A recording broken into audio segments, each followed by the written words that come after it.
ꯇꯥꯕ꯭ꯔꯣ ꯂꯥꯛꯑꯣ ꯑꯩ ꯀꯅꯥꯎꯁꯤꯅ ꯋꯥ ꯉꯥꯡꯉꯝꯃꯣꯏ ꯑꯩ ꯐꯨꯔꯤꯠꯀ ꯌꯥꯎꯗꯦꯅꯦ ꯐꯨꯔꯤꯠꯀ ꯌꯥꯎꯗꯦꯕ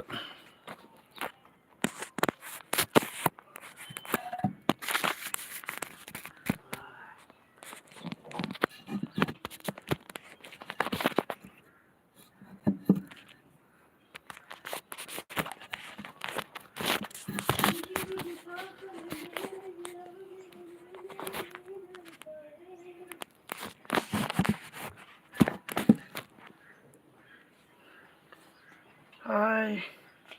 Hi, hello, baby. Hi, baby, hello, baby. Do you know? Khumuzi lore, khumum ni koi se. Ko lu ba yadre, samje. Hair serum ta tai hi ko. Thoi bisna na ui hai. Ipa Sadanandana hair color tausilabani pakhang mankhre ibai adai thabisna na minute ama soy hai sas na adu bo panadi ni natra mangal na ichi an tore hi mangal dagi thabisna na minute sonthare adune exact lakwa ngamhaudre waro yade ko thabisna dagidi mangal iche kari iche kadai chattoino hai mare ko chalo ye mangal ai dum elbi ngahak torakpani chak tolakpagi ngahak dum wai sana jaina na dugi lakpani da malem official na kai haiba kaidawramino hai chak tokle aduga kon phengdoe aduga dum ngahak live tawge haina lakpa mayam kai kai na sana rake haibiramo Thoibani li couple like Hana thank you Thoibani li couple nang nahan gi mono tawbagi du yagrabo kamai tawgre Thoibi sana mai bamna aidi warawni hai nang na bo khoi waraw bagam gadro ha waraw bagam gadra ha banana maga adaidi nang da bunga da nang waraw bagam gadra na adagi nasirna kai sattoino hai chalo ye keno tawba dum ngak mubang sorry mubang ai nga keno lakpani ba lb dum ngak lakpani ko adai thoi bana reply lak e okay mono bu oiradi keno oirani ko tension jamna leiraroi hoji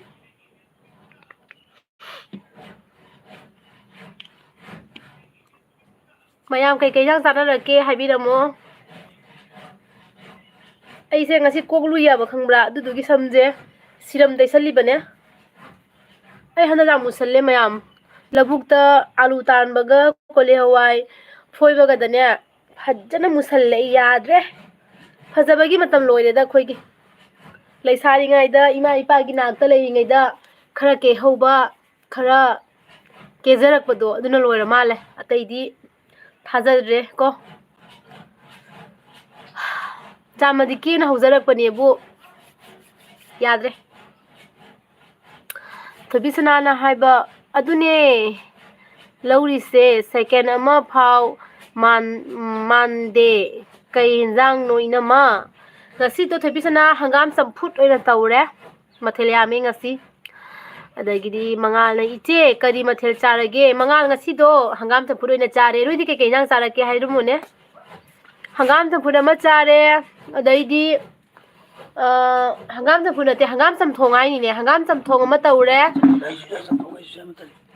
adoidi kaino do seboto ama chutney tawre tilhau chanam dagi morotek ka hapaga adugagidi khamen ama buna tawre adagidi kom kariba aluga adaidi kari hare aluga potato ka nate meat pado amado kaujong sinjga lakpa ngam jong a peruka aluga peruka ma mor satak na ma mele khu hao ma haingala de ꯊꯣꯏꯕꯅꯤ ꯂꯤꯀꯞꯄꯜꯅ ꯑꯃꯨꯛꯀ ꯇꯧ ꯍꯥꯏ okay ꯇꯧꯅꯁꯦ ꯌꯦꯡꯉꯣ ꯑꯩꯁꯨ ꯑꯗꯨꯒꯤ ꯃꯔꯝꯗ ꯌꯥꯝ ꯈꯪꯗꯦꯀꯣ ꯑꯩꯁꯨ ꯃꯤꯒ ꯇꯥꯟꯅ ꯇꯧꯈꯤꯕꯅꯤꯅꯅꯦ ꯑꯗꯨꯒꯤ ꯃꯔꯝꯗ ꯑꯦꯛꯖꯦꯛ ꯅꯣꯏꯗ ꯑꯩꯅ ꯇꯥꯛꯄꯁꯨ ꯉꯝꯗꯧ ꯃꯥꯟꯗꯦꯕ ꯊꯣꯏꯕꯤ ꯁꯅꯥꯅ ꯑꯉꯥꯡꯗꯤ ꯏꯅꯝꯃ ꯑꯉꯥꯡ ꯃꯣꯕꯥꯏꯜ ꯌꯦꯡꯉꯤ ꯏꯕꯦꯝꯃ ꯁ꯭ꯀꯨꯜꯗꯩ ꯍꯜꯂꯒ ꯆꯥꯛ ꯆꯥꯔꯒꯅꯦ ꯑꯉꯥꯡ ꯃꯣꯕꯥꯏꯜ ꯌꯦꯡꯈ꯭ꯔꯦ ꯀꯩꯁꯥꯝꯒꯤ ꯃꯈꯜ ꯃꯊꯦꯜ ꯏꯇꯥ ꯂꯥꯛꯑꯦ ꯂꯥꯏꯛ ꯗꯟ ꯇꯧꯔꯦ ꯊꯦꯡꯀ꯭ꯌꯨ ꯏꯇꯥ ꯑꯩ ꯉꯥꯏꯍꯥꯛ ꯑꯗꯨꯝ ꯆꯥꯛ ꯊꯣꯛꯂꯛꯄꯩ ꯉꯥꯏꯍꯥꯛ ꯑꯗꯨꯝ ꯑꯦꯜꯕꯤ ꯇꯧꯔꯛꯄꯅꯤꯗ ꯆꯤꯜ ꯃꯌꯥꯝꯒ ꯋꯥꯔꯤ ꯁꯥꯟꯅꯒꯦꯅ ꯏꯇꯥꯗꯤ ꯀꯩ ꯏꯟꯁꯥꯡ ꯆꯥꯔꯛꯀꯦ ꯑꯗꯒꯤꯗꯤ ꯃꯉꯥꯜ ꯒꯨꯔꯨꯃꯌꯨꯝꯅ ꯏꯆꯦ ꯅꯧꯄꯥꯗꯤ ꯆꯥꯗ꯭ꯔꯤ ꯀ꯭ꯂꯥꯁ ꯆꯠꯂꯨꯕ ꯍꯜꯂꯛꯄ ꯀꯨꯏꯗ꯭ꯔꯤ ꯕꯖꯥꯔ ꯑꯃꯨꯛ ꯆꯠꯂꯨꯕ ꯇꯥꯟ ꯆꯥꯕ ꯆꯥꯅꯤꯡꯗ꯭ꯔꯦ ꯇꯟ ꯆꯥꯕ ꯆꯥꯅꯤꯡꯗ꯭ꯔꯦꯁꯦ ꯑꯣ ꯍꯣꯏ ꯇꯟ ꯆꯥꯕꯁꯦ ꯆꯥꯅꯤꯡꯗꯕꯅꯤ ꯅꯠꯇ꯭ꯔꯥ ꯄꯨꯛ ꯊꯪꯒꯠꯂ ꯂꯩꯕꯅꯤ ꯑꯗ ꯖꯨꯂꯦꯈꯥ ꯈꯥꯟꯅ ꯍꯥꯏ ꯍꯦꯜꯂꯣ ꯑꯗꯒꯤ ꯅꯥꯁꯤꯔꯅ ꯀꯁꯥꯔ ꯀꯗꯥꯏꯋꯥꯏꯗꯒꯤꯅꯣ ꯍꯥꯏꯕꯤꯔꯛꯑꯣ ꯂꯥꯛꯄꯗ ꯆꯪꯂꯛꯀꯦ ꯀꯁꯥꯔ ꯀꯩꯅꯣꯒꯤꯅꯦ ꯁꯨꯅꯥꯏ ꯇꯥꯟꯅꯝ ꯂꯩꯀꯥꯏꯒꯤꯅꯦ ꯂꯥꯛꯑꯣ ꯀꯩꯁꯨꯝ ꯀꯥꯏꯗꯦ ꯂꯥꯛꯑꯣꯀꯣ ꯀꯣꯏꯔꯛꯑꯣ ꯑꯗꯒꯤꯗꯤ ꯖꯨꯂꯦꯈꯥ ꯈꯥꯟꯅ ꯇꯨꯃꯤꯟ ꯂꯩꯌꯨ ꯍꯥꯏ ꯀꯅꯥꯗꯅꯣ ꯅꯪ ꯇꯨꯃꯤꯟ ꯂꯩꯌꯨ ꯍꯥꯏꯁꯤꯕꯨ ꯑꯩꯉꯣꯟꯗ꯭ꯔꯣ ꯊꯣꯏꯕꯤ ꯁꯅꯥꯅ ꯑꯗꯨꯛ ꯌꯥꯝ ꯀꯩ ꯍꯥꯏꯕ ꯊꯣꯡꯅ ꯆꯥꯎ ꯀꯥꯟꯅ ꯍꯥꯏ ꯀꯩ ꯍꯥꯏꯅꯣꯗ ꯑꯩ ꯈꯪꯗ꯭ꯔꯦ ꯀꯩ ꯍꯥꯏꯅꯣ ꯑꯃꯇꯪ ꯆꯥꯎ ꯌꯥꯗ꯭ꯔꯣ ꯑꯣ ꯑꯗꯨꯒꯤ ꯌꯥꯝ ꯊꯣꯡꯉ ꯆꯥꯎ ꯀꯅꯥꯅ ꯍꯥꯏ ꯑꯝꯇꯪ ꯆꯥꯎ ꯌꯥꯗ꯭ꯔꯣ ꯍꯥꯏ ꯃꯊꯦꯜ ꯌꯥꯝ ꯆꯥꯖꯅꯤꯡꯕꯗꯣ ꯅꯅꯝꯃꯁꯦ ꯈꯪꯕ꯭ꯔꯥ ꯃꯊꯦꯜ ꯌꯥꯝ ꯆꯥꯖꯅꯤꯡꯉꯦꯕ ꯑꯩꯁꯦ ꯑꯗꯨꯅꯦ ꯑꯗꯨꯒ ꯍꯩꯖꯥꯡꯗꯤꯅꯦ ꯃꯦꯟ ꯑꯩꯒꯤ ꯍꯩꯖꯥꯡꯗꯣ ꯑꯗꯨꯗꯤ ꯑꯆꯝꯕ ꯌꯥꯝ ꯆꯥꯖꯅꯤꯡꯕ ꯑꯗꯨꯒ ꯑꯇꯩꯗꯤ ꯃꯊꯦꯜ ꯃꯌꯥꯝ ꯇꯧꯔꯒ ꯆꯥꯕꯗ ꯌꯥꯝ ꯄꯥꯝꯖꯩꯕ ꯍꯩꯖꯥꯡꯗꯗꯤꯅꯦ ꯃꯊꯦꯜ ꯑꯅꯤ ꯑꯍꯨꯝ ꯆꯥꯅꯤꯡꯗꯦ ꯍꯩꯖꯥꯡꯗꯗꯤ ꯃꯊꯦꯜ ꯑꯃꯈꯛꯇꯪ ꯍꯩꯖꯥꯡꯗꯗꯤꯀꯣ ꯑꯗꯨꯒ ꯑꯇꯩꯅ ꯃꯊꯦꯜ ꯍꯥꯏꯗꯤ ꯂꯩꯗꯅ ꯑꯃꯦꯠꯄꯤꯒꯨꯝꯕ ꯑꯗꯩꯗꯤ ꯀꯥꯡꯉꯧꯒꯨꯝꯕ ꯕꯣꯔꯥꯒꯨꯝꯕ ꯌꯦꯔꯨꯝ ꯑꯣꯝꯂꯦꯠ ꯑꯗꯨꯃꯥꯏꯅꯅꯦ ꯆꯥꯅꯤꯡꯕꯗꯣ ꯑꯣꯏ ꯍꯥꯏꯕ ꯑꯩꯁꯦ ꯔꯦꯅꯤꯅ ꯆꯦꯅꯨ ꯍꯥꯏ ꯍꯦꯜꯂꯣ ꯔꯦꯅꯤ ꯊꯣꯏꯕꯤ ꯁꯅꯥꯅ ꯑꯥꯌꯨꯁꯤ ꯎꯅꯤꯡꯉꯦ ꯑꯩ ꯍꯥꯏꯌꯦ ꯀꯧꯔꯛꯀꯦ ꯃꯥ ꯃꯣꯕꯥꯏꯜ ꯀꯟꯅ ꯌꯦꯡꯉꯤ ꯈꯅꯥꯎꯁꯦ ꯌꯥꯗ꯭ꯔꯦ ꯑꯅꯤꯇꯥꯅ ꯍꯥꯏ ꯍꯦꯜꯂꯣ ꯁꯨꯄ꯭ꯔꯤꯌꯥ ꯑꯌꯦꯛꯄꯝ ꯆꯦ ꯑꯅꯨ ꯃꯨꯛꯕꯥꯡ ꯑꯣꯏꯅ ꯑꯗꯨꯝ ꯊꯥꯔꯛꯑꯣ ꯑꯗꯨꯅ ꯍꯦꯟꯅ ꯌꯦꯡꯕ ꯅꯨꯡꯉꯥꯏ ꯍꯟꯗꯛꯁꯦ ꯃꯨꯛꯕꯥꯡ ꯇꯧꯕꯒ ꯑꯝꯇꯪ ꯌꯥꯗꯦ ꯏꯕꯦꯝꯃ ꯀꯩꯒꯤꯅꯣ ꯈꯪꯕ꯭ꯔꯥ ꯑꯩ ꯀꯩꯅꯣ ꯇꯧꯔꯤꯕ ꯑꯩꯈꯣই ꯁꯨꯝ ꯔꯨꯝ ꯑꯃ ꯂꯣꯏꯁꯟꯅꯕ ꯀꯟꯅ ꯍꯣꯠꯅꯔꯤꯕꯀꯣ ꯑꯗꯨꯅ ꯃꯤꯁꯇ꯭ꯔꯤ ꯃꯌꯥꯝ ꯑꯃ ꯊꯕꯛ ꯁꯨꯕ ꯂꯥꯛꯄꯁꯤꯅꯅꯦ ꯃꯨꯛꯕꯥꯡꯗꯣ ꯇꯧꯕꯗꯣ ꯌꯥꯗꯅ ꯂꯩꯔꯦ ꯀꯩꯒꯤꯅꯣ ꯍꯥꯏꯗꯤ ꯅꯨꯡꯗꯥꯡꯒꯨꯝꯕ ꯑꯣꯏꯗꯤ ꯇꯧꯔꯛꯀꯦꯕ ꯆꯒꯦꯝꯄꯣꯝꯕꯗꯣ ꯍꯋꯥꯏꯖꯥꯔ ꯆꯒꯦꯝꯄꯣꯝꯕꯗꯣ ꯇꯧꯔꯛꯀꯦ ꯇꯧꯔꯒꯅꯦ ꯍꯋꯥꯏꯖꯥꯔ ꯅꯨꯡꯁꯥꯗ ꯐꯧꯗꯣꯛꯈ꯭ꯔꯦ ꯍꯋꯥꯏꯖꯥꯔꯗꯣ ꯐ꯭ꯔꯤꯖꯇ ꯅꯨꯃꯤꯠ 10ꯅꯤꯔꯣꯝ ꯁꯨꯔꯦ ꯂꯩꯔꯛꯏꯕ ꯑꯗꯣ ꯍꯥꯎꯔꯔꯣꯏꯅ ꯐꯧꯗꯣꯛꯈ꯭ꯔꯦ ꯅꯨꯡꯁꯥꯗ ꯑꯌꯨꯛ ꯅꯨꯡꯊꯤꯟꯗꯅꯦ ꯃꯨꯛꯕꯥꯡ ꯇꯧꯕ ꯌꯥꯗ꯭ꯔꯦꯕ ꯑꯩꯁꯦ ꯃꯌꯥꯝ ꯊꯕꯛ ꯁꯨꯕ ꯂꯥꯛꯄꯅꯤꯅꯅꯦ ꯗꯣꯡ ꯗꯣꯡ ꯃꯣꯏꯒꯤ ꯌꯩꯕꯒꯤ ꯃꯈꯣꯟꯗꯨꯅꯅꯦ ꯃꯨꯛꯕꯥꯡ ꯇꯧꯕꯗꯣ ꯅꯨꯡꯉꯥꯏꯔꯣꯏꯗꯣꯏꯕ ꯑꯗꯨꯅ ꯆꯒꯦꯝꯄꯣꯝꯕ ꯍꯥꯏꯁꯤꯗꯕꯨ ꯅꯨꯡꯗꯥꯡ ꯆꯥꯕꯗꯣ ꯅꯨꯡꯉꯥꯏꯇꯦꯗꯅ ꯑꯗꯨꯒꯤ ꯑꯩꯅ ꯍꯋꯥꯏꯖꯥꯔꯒ ꯂꯣꯏ ꯐꯧꯗꯣꯛꯈ꯭ꯔꯦ ꯃꯊꯪ ꯍꯋꯥꯏꯖꯥꯔ ꯌꯣꯟꯕ ꯂꯥꯛꯄꯗ ꯑꯃꯨꯛ ꯂꯧꯍꯧꯅꯦꯕꯀꯣ ꯑꯗꯨꯒ ꯑꯃꯨꯛ ꯇꯧꯔꯛꯀꯅꯤ ꯅꯨꯡꯗꯥꯡꯒꯨꯝꯕꯗ ꯆꯥꯕ ꯌꯥꯕ ꯌꯦꯟꯁꯥꯡꯗ ꯅꯨꯡꯗꯥꯡꯒꯨꯝꯕꯗ ꯑꯣꯏꯅ ꯇꯧꯔꯛꯑꯒꯦ ꯑꯌꯨꯛꯗꯗꯤ ꯌꯥꯗꯧ ꯃꯥꯟꯗꯦ ꯈꯔꯅꯤꯁꯦ ꯑꯟꯖꯨ ꯀꯁꯥꯔꯅ ꯆꯦ ꯀꯩ ꯏꯟꯖꯥꯡ ꯑꯩꯁꯨ ꯂꯥꯛꯂꯦ ꯋꯦꯜꯀꯝ ꯑꯟꯖꯨ ꯋꯦꯜꯀꯝ ꯉꯁꯤꯗꯤꯅꯦ ꯍꯪꯒꯥꯝ ꯆꯝꯊꯣꯡ ꯑꯣꯏꯅ ꯆꯥꯔꯦ ꯑꯅꯤꯇꯥ how are you I am fine ꯑꯅꯤꯇꯥ ꯑꯥꯔ ꯌꯨ ꯊꯣꯏꯕꯤ ꯁꯅꯥꯅ ꯀꯧꯔꯛꯎ ꯏꯅꯝꯃ ꯃꯔꯝ ꯃꯣꯛꯄꯅꯦ ꯏꯅꯝꯃꯗꯤ ꯃꯁꯛꯁꯨ ꯐꯖꯩ ꯊꯥꯒꯠꯂꯛꯏꯃꯤꯅꯦ ꯅꯪ ꯅꯠꯇ꯭ꯔꯥ ꯊꯥꯗꯔꯛꯄꯗꯨꯅ ꯀꯗꯥꯏ ꯇꯥꯗꯣꯔꯤ ꯑꯩꯁꯦ ꯍꯥ ꯁꯨꯄ꯭ꯔꯤꯌꯥꯅ ꯇꯧꯔꯒꯣ ꯆꯒꯦꯝꯄꯣꯝꯕꯗꯣ ꯉꯥꯏꯔꯦ ꯑꯗꯨꯅꯦ ꯁꯨꯄ꯭ꯔꯤꯌꯥ ꯑꯩꯅ ꯍꯥꯏꯁꯦ ꯍꯟꯗꯛ ꯈꯔꯅꯤꯁꯦ ꯇꯧꯔꯛꯄ ꯉꯝꯗꯧ ꯃꯥꯟꯗꯦꯕ ꯆꯒꯦꯝꯄꯣꯝꯕꯗꯣ ꯈꯪꯕ꯭ꯔꯥ ꯑꯩ ꯇꯧꯔꯒꯦꯅ ꯍꯋꯥꯏꯖꯥꯔ ꯄꯦꯀꯦꯠ 10 ꯂꯧꯔꯒ ꯐ꯭ꯔꯤꯖ ꯃꯅꯨꯡꯗ ꯍꯥꯞꯆꯤꯟ ꯊꯝꯃꯕ ꯑꯗꯨꯒ ꯑꯗꯨꯝ ꯍꯋꯥꯏꯖꯥꯔꯁꯦ ꯆꯥꯕꯁꯦ ꯆꯒꯦꯝꯄꯣꯝꯕꯁꯦ ꯆꯥꯕ ꯉꯝꯗ꯭ꯔꯦꯕ ꯑꯗꯩ ꯁꯥꯎꯅꯤꯡꯅ ꯑꯩꯅ ꯉꯔꯥꯡꯁꯦ ꯅꯨꯡꯁꯥꯗ ꯂꯣꯏ ꯐꯧꯗꯣꯛꯈ꯭ꯔꯦ ꯑꯗꯣ ꯑꯩꯈꯣꯏ ꯗꯥꯅ ꯄꯦꯀꯦꯠ ꯑꯃ ꯃꯆꯤꯗ ꯆꯥꯕꯒꯤ ꯂꯧꯍꯧꯔꯦ ꯑꯇꯩ ꯂꯣꯏ ꯐꯧꯗꯣꯛꯈ꯭ꯔꯦ ꯑꯩꯅ ꯁꯨꯄ꯭ꯔꯤꯌꯥꯅ ꯆꯦ ꯑꯅꯨꯒ ꯏꯕꯥꯏꯒꯁꯦ ꯆꯦ ꯆꯍꯤ ꯀꯌꯥ ꯁꯨꯔꯒꯦ ꯑꯝꯇ ꯍꯥꯏꯕꯤꯔꯛꯎ ꯅꯪ ꯑꯝꯇ ꯍꯥꯏꯔꯛꯎ ꯁꯨꯄ꯭ꯔꯤꯌꯥ ꯆꯍꯤ ꯀꯌꯥ ꯁꯨꯔꯝꯗꯧ ꯃꯥꯜꯂꯤꯗ ꯑꯩꯈꯣꯏꯕꯥꯅꯤꯁꯦ ꯅꯪꯅ ꯍꯥꯏꯔꯛꯑꯕꯒꯤ ꯃꯇꯨꯡ ꯏꯟꯅ ꯑꯩ ꯍꯥꯏꯔꯛꯀꯦꯕ ꯊꯣꯏꯕꯤ ꯁꯅꯥꯅ ꯑꯩꯅ ꯍꯥꯏꯕꯗꯨꯗꯤ ꯅꯨꯡꯗꯥꯡ ꯑꯣꯏꯔꯁꯨ ꯑꯌꯨꯛ ꯑꯣꯏꯔꯁꯨ ꯀꯩ ꯍꯥꯏꯕ ꯑꯍꯤꯡ ꯑꯣꯏꯔꯁꯨ ꯌꯥꯕꯅꯦꯕ ꯀꯩ ꯍꯥꯏꯕ ꯁꯨꯛꯇꯧ ꯍꯦꯛ ꯇꯧꯔꯛꯑꯅꯨ ꯀꯩ ꯍꯥꯏꯕ ꯈꯥꯔꯦ ꯍꯨ 3 ꯃꯨꯛ ꯑꯩ ꯇꯧꯔꯛꯇꯣꯔꯕꯅꯤ ꯏꯕꯦꯝꯃ ꯇꯧꯔꯛꯑꯒꯦꯕ ꯑꯩ ꯍꯟꯗꯛ ꯃꯨꯛꯕꯥꯡ ꯇꯧꯔꯛꯄ ꯉꯝꯗ꯭ꯔꯤꯁꯦ ꯎꯗ꯭ꯔꯥ ꯚꯤꯗꯤꯑꯣ ꯑꯝꯇ ꯊꯥꯡꯒꯠꯄ ꯉꯝꯗ꯭ꯔꯦꯕ ꯊꯕꯛ ꯀꯟꯃꯟꯕꯒꯤ ꯑꯦꯜꯕꯤꯗ ꯉꯥꯏꯍꯥꯛ ꯋꯥꯔꯤ ꯁꯥꯟꯅꯔꯤꯁꯤ ꯃꯉꯥꯏꯔꯦ ꯑꯩ ꯑꯝꯇ ꯇꯧꯕ ꯉꯝꯗ꯭ꯔꯦ ꯚꯤꯗꯤꯑꯣ ꯀꯟꯇꯦꯟ ꯑꯝꯇ ꯄꯨꯊꯣꯛꯄ ꯉꯝꯗ꯭ꯔꯦ ꯊꯕꯛ ꯌꯥꯝꯅ ꯂꯩꯈ꯭ꯔꯦꯕ ꯑꯗꯨꯒꯤꯅꯦꯕ ꯑꯩꯈꯣꯏ ꯗꯥꯁꯤꯅ ꯏꯁꯇꯦꯖꯨ ꯑꯗꯨꯃꯥꯏꯅ ꯍꯥꯏ ꯌꯨꯡꯉ ꯂꯩꯁꯦ ꯀꯩ ꯍꯥꯏꯅꯣ ꯁꯤꯕꯣ ꯃꯌꯥꯝ ꯂꯥꯏꯛ ꯇꯧꯗꯕ ꯌꯥꯎꯔꯗꯤ ꯄ꯭ꯂꯤꯖ ꯂꯥꯏꯛ ꯇꯧꯁꯟꯕꯤꯌꯨꯀꯣ Waman ꯌꯥꯗꯕꯩꯅꯦ ꯑꯩꯈꯣꯏ ꯗꯥꯗꯤ ꯃꯈꯣꯟ ꯇꯥꯔꯦ ꯃꯈꯣꯟ ꯇꯥꯔꯒ ꯃꯈꯣꯟ ꯁꯤꯔꯦ ꯃꯈꯣꯟ ꯁꯤꯔꯦ ꯄꯨꯔꯥ ꯃꯥꯏ ꯃꯈꯣꯟꯁꯦ ꯄꯨꯔꯥ ꯊꯣꯛꯇ꯭ꯔꯦ ꯑꯝꯇ ꯑꯩꯁꯤꯗ ꯀ꯭ꯋꯥꯗ ꯄꯤꯌꯣꯅ ꯑꯩ ꯄꯨꯊꯣꯛ ꯆꯥꯖꯒꯦꯕ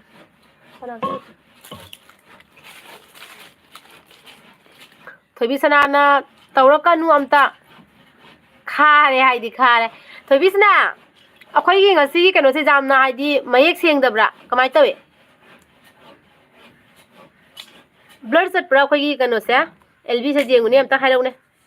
ꯃꯌꯦꯛ ꯁꯦꯡꯕ꯭ꯔꯥ ꯀꯃꯥꯏꯅ ꯇꯧꯒꯦꯅ ꯐꯖꯅꯗꯤ ꯃꯨꯔꯦꯕꯣ ꯑꯩꯁꯦ ꯑꯁꯤꯒꯅ ꯑꯃꯨꯛ ꯀꯦꯃꯦꯔꯥꯗꯅ ꯑꯃꯨꯛ ꯍꯦꯟꯅ ꯃꯨꯏ ꯀꯃꯥꯏꯅ ꯇꯧꯔꯤꯅꯣꯗ ꯈꯨꯃꯨ ꯑꯃꯅꯤ ꯀꯩꯒꯤꯅꯣ ꯀꯦꯃꯦꯔꯥꯗ ꯁꯨꯝ ꯃꯨꯏꯁꯦ ꯀꯩꯒꯤꯅꯣ ꯁꯦ ꯀꯔꯤ ꯄꯥꯎꯋꯦ ꯔꯤꯌꯦꯜꯗꯒꯤ ꯀꯦꯃꯦꯔꯥꯗꯅꯤ ꯀꯅꯥꯅꯣ ꯍꯦꯟꯒꯅꯤ ꯀꯦꯃꯦꯔꯥ ꯀꯩꯅꯣ ꯃꯌꯥꯝ ꯀ꯭ꯋꯥ ꯑꯝꯇ ꯆꯥꯈꯤꯒꯦ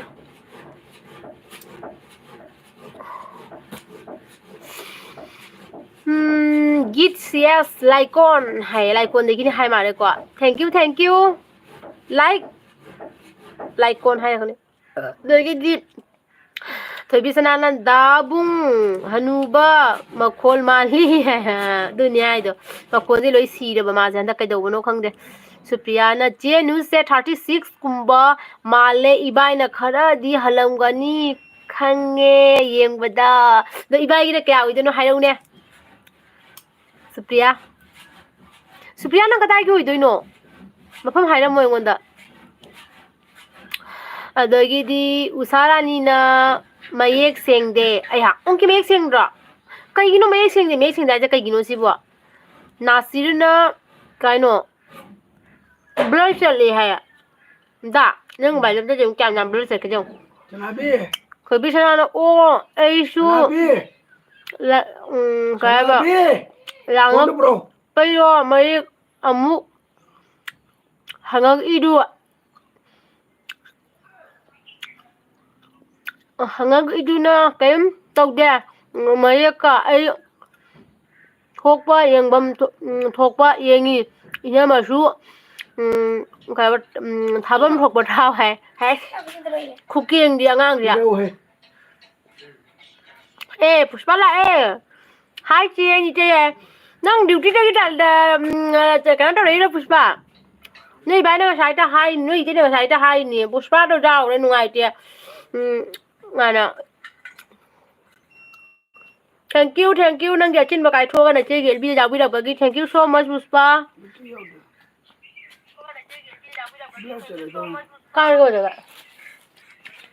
ꯀꯩꯅꯣ ꯕ꯭ꯂꯔ ꯆꯠꯂꯤꯁꯤꯗ ꯅꯦꯠ ꯁꯣꯟ ꯇꯧꯏꯅꯦ ꯅꯦꯠ ꯁꯣꯟꯕꯩꯅꯦꯔ ꯑꯌꯨꯁꯤ ꯂꯥꯛꯑꯦ ꯑꯗꯨ ꯀꯩꯅꯣ ꯊꯣꯏꯕꯤꯁꯅꯥ ꯑꯌꯨꯁꯤ ꯂꯥꯛꯑꯦ ꯃꯁꯛ ꯐꯖꯅꯗꯤ ꯀꯩꯅꯣ ꯃꯁꯛ ꯐꯖꯅꯗꯤ ꯀꯩꯅꯣ ꯀꯥꯏꯅ ꯊꯤ ꯃꯥꯜꯂꯦ ꯆꯤꯡꯊꯔ ꯀꯩꯅꯣ ꯇꯧ ꯍꯣꯠꯁꯄꯣꯠ ꯍꯥꯡꯉꯨ ꯌꯥꯅꯤ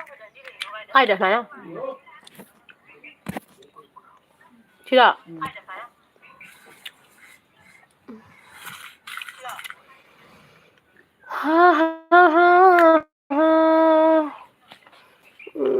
ꯁꯦꯡꯒꯦ ꯇꯧꯁꯦ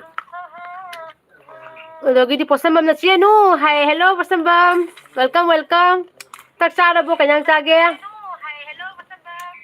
ꯑꯩ ꯆꯥꯅꯤꯡꯗꯦ ꯁꯨꯛꯆꯥ ꯆꯥꯔꯤ ꯁꯨꯄ꯭ꯔꯤꯌꯥꯅ ꯏꯕꯥꯏꯗꯤ 40 ꯃꯥꯜꯂꯦ ꯂꯥꯟꯕ꯭ꯔꯗꯤ ꯈꯪꯗꯦ ꯍꯥꯏ ꯁꯨꯄ꯭ꯔꯤꯌꯥ ꯆꯨꯝꯃꯦ ꯑꯩꯈꯣꯏ ꯗꯥ 40 ꯂꯥꯜꯂꯦ 40 ꯂꯥꯜꯂꯦꯀꯣ ꯃꯥꯒꯤ 43 ꯔꯟꯅꯤꯡꯅꯤ ꯍꯧꯖꯤꯛꯀꯣ ꯑꯩꯒꯤꯅ 37 ꯆꯠꯂꯤꯀꯣ ꯌꯥꯝ ꯆꯨꯝꯃꯦ ꯑꯗꯨꯏꯁꯨ ꯅꯣꯏꯁꯨ ꯌꯥꯝꯅ ꯈꯦꯠꯅꯅ ꯍꯥꯏꯔꯛꯇꯦꯕ ꯅꯪꯀꯣ ꯈꯖꯤꯛ ꯈꯔꯥꯛꯇꯅꯦꯕ ꯈꯦꯠꯅꯔꯤꯁꯦ ꯑꯗꯨꯗꯤ ꯈꯪꯉꯦꯕ ꯅꯪ ꯊꯣꯏꯕꯤꯁꯅꯥꯅ ꯀꯦꯡꯕ ꯂꯥꯏꯔꯤ ꯑꯉꯥꯡ ꯑꯝꯇ ꯌꯦꯡꯒꯦ ꯍꯥꯏꯃꯤ ꯏꯅꯝꯃ ꯍꯥꯏ ꯑꯗꯨ ꯌꯦꯡꯉꯣ ꯑꯗꯨ ꯃꯁꯛ ꯐꯖꯕꯤ ꯅꯪꯒꯤ ꯅꯃꯧ ꯅꯨꯄꯤꯁꯦ ꯌꯦꯡꯉꯣ ꯑꯗꯨ ꯑꯗꯒꯤꯗꯤ ꯄꯣꯠꯁꯝꯕꯝꯅ ꯄꯨꯁꯄꯥ ꯀꯌꯥꯝ ꯀꯨꯏꯔꯒꯦ ꯂꯥꯛꯄ ꯍꯥꯏ ꯄꯨꯁꯄꯥ ꯂꯥꯛꯄ ꯀꯨꯏꯗ꯭ꯔꯤꯌꯦ ꯄꯣꯠꯁꯝꯕꯝ ꯎꯁꯥꯔꯥꯅꯤꯅ ꯀꯩ ꯍꯥꯏꯕ ꯁꯥꯏꯔꯒ ꯉꯥꯡꯕꯁꯦ ꯇꯥꯕꯗ ꯅꯨꯡꯉꯥꯏꯇꯦ ꯑꯁꯦꯡꯕꯅꯤ ꯁꯥꯏꯕꯁꯦ ꯂꯣꯏꯁꯤꯟꯈꯤꯒꯦꯀꯣ ꯊꯣꯏꯕꯤꯁꯅꯥꯅ ꯎꯔꯦ ꯎꯔꯦ ꯍꯥꯏ ꯑꯅꯤꯇꯥꯅ ꯂꯥꯏꯛ ꯇꯧꯔꯣ ꯗꯤꯁꯂꯥꯏꯛ ꯇꯧꯔꯣ ꯍꯥꯏꯔꯣ ꯍꯥꯏ ꯀꯩꯒꯤꯅꯣ ꯍꯥꯏꯁꯤꯕꯣ ꯂꯥꯏꯛ ꯇꯧꯔꯣ ꯗꯤꯁꯂꯥꯏꯛ ꯇꯧꯔꯣ ꯍꯥꯏꯁꯦ ꯀꯩꯒꯤꯅꯣ ꯀꯔꯤ ꯅꯨꯡꯉꯥꯏꯇꯕ ꯂꯩꯕꯤꯔꯕꯅꯣ ꯑꯩꯉꯣꯟꯗ ꯍꯥꯏꯕꯤꯔꯝꯃꯣ ꯄꯨꯁꯄꯥꯅ ꯆꯦ ꯄꯣꯠꯁꯝꯕꯝ ꯂꯥꯛꯇ ꯉꯥꯏꯔꯤ ꯍꯥꯏ ꯄꯨꯁꯄꯥ ꯅꯪ ꯀꯥꯏꯗꯅꯣ ꯗ꯭ꯌꯨꯇꯤ ꯃꯐꯝꯗꯔ ꯅꯠꯇ꯭ꯔꯒ ꯌꯨꯝꯗꯔ ꯄꯣꯠꯁꯝꯕꯝꯅ ꯀꯥꯡꯁꯣꯏ ꯆꯥꯏꯌꯦ ꯆꯦ ꯆꯥꯛ ꯇꯣꯛꯄꯗ ꯉꯥꯏꯔꯤ ꯅꯪ ꯍꯧꯖꯤꯛꯇ ꯁ꯭ꯀꯨꯜꯗꯩ ꯍꯜꯂꯛꯄ ꯑꯣꯏꯔꯝꯒꯅꯤꯀꯣ ꯄꯣꯠꯁꯝꯕꯝ ꯑꯩ ꯉꯥꯡ ꯁꯦꯊꯔꯒꯦ ꯍꯣꯔꯦꯟ ꯅꯨꯡꯗꯥꯡ ꯇꯨꯝꯃꯝꯗꯥꯏ ꯑꯅꯤꯇꯥ ꯁꯤꯡꯍꯅ ꯁꯨꯝ ꯍꯥꯏꯌꯦ ꯀꯩꯅꯣ ꯁꯨꯝꯕꯨ ꯗꯤꯁꯂꯥꯏꯛ ꯇꯧꯕ ꯌꯥꯕ꯭ꯔꯥꯅꯦ ꯔꯤꯖꯟ ꯑꯃꯗꯤ ꯂꯩꯗꯣꯏꯅꯤꯗꯅ ꯕꯤꯔꯥꯅꯤꯗ ꯊꯥꯔꯛꯀꯗꯣꯏꯅꯤ ꯅꯪꯅ ꯗꯤꯁꯂꯥꯏꯛ ꯇꯧꯅꯤꯡꯉꯤꯗꯣ ꯔꯤꯖꯟ ꯑꯃꯒꯤ ꯃꯈꯥ ꯄꯣꯟꯗꯣꯏꯅꯦꯕ ꯅꯠꯇ꯭ꯔꯣ ꯑꯩꯅ ꯍꯥꯏꯁꯦ ꯂꯥꯟꯕ꯭ꯔꯣ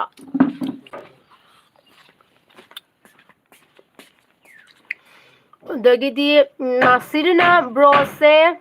ꯁꯗꯥꯅꯟꯗ ꯃꯥꯜꯂꯤ ꯍꯥꯏ ꯑꯩꯈꯣꯏꯗ ꯍꯔꯥꯎꯕꯅ ꯃꯀ꯭ꯂꯥꯛꯇꯒꯤ ꯃꯄꯤ ꯇꯥꯔꯛꯑꯅꯤ ꯁꯗꯥꯅꯟꯗ ꯃꯥꯜꯂꯤꯀ ꯍꯥꯏꯖꯔꯨꯅꯨ ꯊꯣꯏꯕꯤꯁꯅꯥꯅ ꯂꯣꯏ ꯁꯥꯏꯅ ꯂꯩꯔꯦ ꯀ꯭ꯋꯥ ꯆꯥꯔꯤꯔꯣ ꯅꯣꯏꯇ ꯆꯥꯎ ꯀꯣ ꯀ꯭ꯋꯥ ꯑꯍꯥꯎꯕꯗꯣ ꯅꯛꯅꯔꯗꯤ ꯃꯌꯥꯝ ꯄꯤꯔꯛꯄ ꯌꯥꯕ ꯂꯥꯞꯄꯅꯤꯅꯅꯦ ꯊꯥꯕꯁꯨ ꯌꯥꯗ꯭ꯔꯦ ꯃꯅꯤꯄꯨꯔꯗ ꯄꯣꯠ ꯊꯥꯕꯁꯨ ꯌꯥꯗ꯭ꯔꯦ ꯇꯧꯔꯤꯁꯦ ꯑꯅꯤꯇꯥꯅ ꯑꯣꯀꯦ ꯂꯥꯏꯛ ꯇꯧꯔꯒꯦ ꯍꯥꯏ ꯑꯗꯣ ꯑꯅꯤꯇꯥ ꯅꯪꯁꯦ ꯀꯅꯥ ꯑꯣꯏꯗꯣꯏꯅꯣ ꯑꯩ ꯈꯪꯗꯦ ꯑꯗꯣ ꯅꯪꯒꯤ ꯑꯄꯥꯝꯕꯅꯤꯀꯣ ꯅꯪꯒꯤ ꯆꯣꯏꯁꯅꯤ ꯅꯪꯅ ꯑꯩꯈꯣꯏꯕꯨ ꯅꯨꯡꯁꯤꯕꯤꯔꯒ ꯂꯥꯏꯛ ꯇꯧꯕꯤꯗꯣꯏꯅꯤ ꯅꯠꯇ꯭ꯔꯥ ꯅꯨꯡꯁꯤꯕꯤꯗ꯭ꯔꯒꯅ ꯂꯥꯏꯛ ꯇꯧꯕꯤꯔꯣꯏꯗꯣꯏꯅꯦꯕ ꯑꯗꯣ ꯅꯪꯅ ꯑꯁꯨꯝ ꯆꯣꯏꯁ ꯇꯧꯔꯒ ꯁꯤꯅ ꯐꯩ ꯍꯥꯏꯕꯗꯣ ꯁꯨꯝ ꯀꯩꯝ ꯀꯥꯏꯕ ꯂꯩꯇꯦꯀꯣ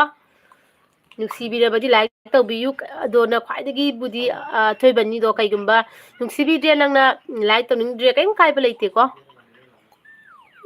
ꯄꯣꯠꯁꯝꯕꯝꯅ ꯍꯣꯏ ꯆꯦ ꯍꯜꯂꯛꯇ ꯉꯥꯏꯔꯤ ꯅꯪ ꯍꯜꯂꯛꯄꯒꯤ ꯇꯥꯏꯃꯤꯡꯅꯦ ꯈꯪꯉꯦꯕ ꯁꯨꯇꯤ ꯊꯥꯕꯒꯤ ꯇꯥꯏꯃꯤꯡꯅꯦꯕ ꯊꯣꯏꯕꯤꯁꯅꯥꯅ ꯐꯥꯒꯤ ꯇꯧꯕꯅꯦ ꯏꯅꯝꯃ ꯑꯩ ꯀ꯭ꯋꯥ ꯆꯥꯗꯦ ꯁꯨꯝ ꯍꯥꯏꯕꯅꯦ ꯍꯥꯏ ꯑꯗꯨ ꯀ꯭ꯋꯥ ꯆꯥꯗꯁꯨ ꯍꯥꯄꯣꯠꯇꯁꯨꯅꯦ ꯊꯥꯗꯣꯛ ꯊꯥꯖꯤꯟꯁꯦ ꯌꯥꯗ꯭ꯔꯦ ꯍꯥꯏꯕ ꯍꯧꯖꯤꯛꯁꯦ ꯃꯅꯤꯄꯨꯔꯒ ꯑꯩꯈꯣꯏꯒꯁꯦ ꯃꯈꯥꯗ ꯒꯥꯔꯤ ꯆꯦꯟꯕꯁꯦ ꯋꯥꯠꯄ ꯑꯗꯩ ꯑꯩꯈꯣই ꯁ꯭ꯋꯥꯏꯗꯒꯤ ꯑꯩꯈꯣꯏ ꯃꯩꯇꯩ ꯗ꯭ꯔꯥꯏꯚꯔ ꯃꯌꯥꯝ ꯑꯃ ꯂꯩꯕꯗꯣ ꯆꯠꯇ꯭ꯔꯦ ꯍꯥꯏꯕ ꯍꯧꯖꯤꯛ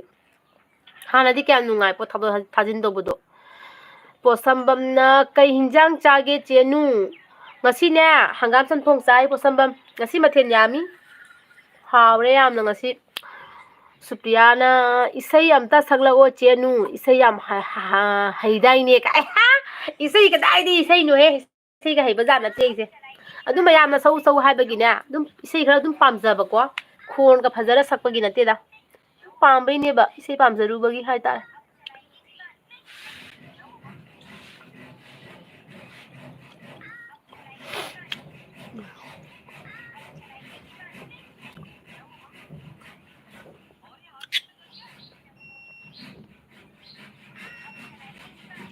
ꯊꯣꯏꯕꯤꯁꯅꯥꯅ ꯍꯣꯏꯅꯦ ꯀꯩꯕ ꯅꯪꯅꯔꯗꯤ ꯖꯅꯤ ꯅꯨꯡꯉꯥꯏꯒꯗꯅꯤ ꯍꯥꯏꯕꯀꯣ ꯑꯗꯨꯅꯤꯅꯦ ꯅꯛꯅꯔꯝꯃꯗꯤ ꯀꯌꯥꯝ ꯅꯨꯡꯉꯥꯏꯒꯗꯕ ꯂꯥꯞꯅꯔꯕꯅꯤꯅ ꯁꯤ ꯎꯄꯥꯏ ꯂꯩꯇ꯭ꯔꯤꯅꯦꯕ ꯄꯨꯁꯄꯥ ꯀꯥꯏ ꯆꯠꯈ꯭ꯔꯒꯦ ꯄꯨꯁꯄꯥ ꯁꯨꯄ꯭ꯔꯤꯌꯥꯅ ꯆꯦꯅꯨꯅ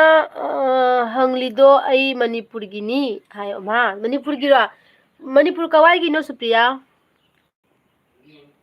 ꯑꯩꯒꯤ ꯏꯆꯤꯟ ꯏꯅꯥꯎꯁꯤꯡꯁꯦ ꯑꯌꯥꯝꯕ ꯃꯅꯤꯄꯨꯔꯒꯤ ꯉꯥꯛꯇ ꯑꯣꯏ ꯍꯣꯏ ꯀꯁꯥꯔꯝꯗꯅꯕꯨ ꯈꯔ ꯋꯥꯠꯂꯕ꯭ꯔꯥ ꯈꯪꯗꯦ ꯑꯗꯨꯝ ꯌꯦꯡꯕꯨꯗꯤ ꯌꯦꯡꯉꯝꯒꯅꯤꯕ ꯀꯣꯃꯦꯟꯁ ꯄꯤꯔꯛꯄ ꯈꯣꯠꯂꯛꯄꯁꯦ ꯑꯌꯥꯝꯕ ꯃꯅꯤꯄꯨꯔꯒꯤ ꯑꯣꯏꯌꯦꯕ ꯃꯅꯤꯄꯨꯔꯒꯤ ꯃꯤꯅ ꯍꯦꯟꯅ ꯑꯩꯁꯦ ꯅꯨꯡꯁꯤꯔꯕ꯭ꯔꯥ ꯈꯪꯗꯦꯗ ꯇꯧꯔꯤꯁꯦ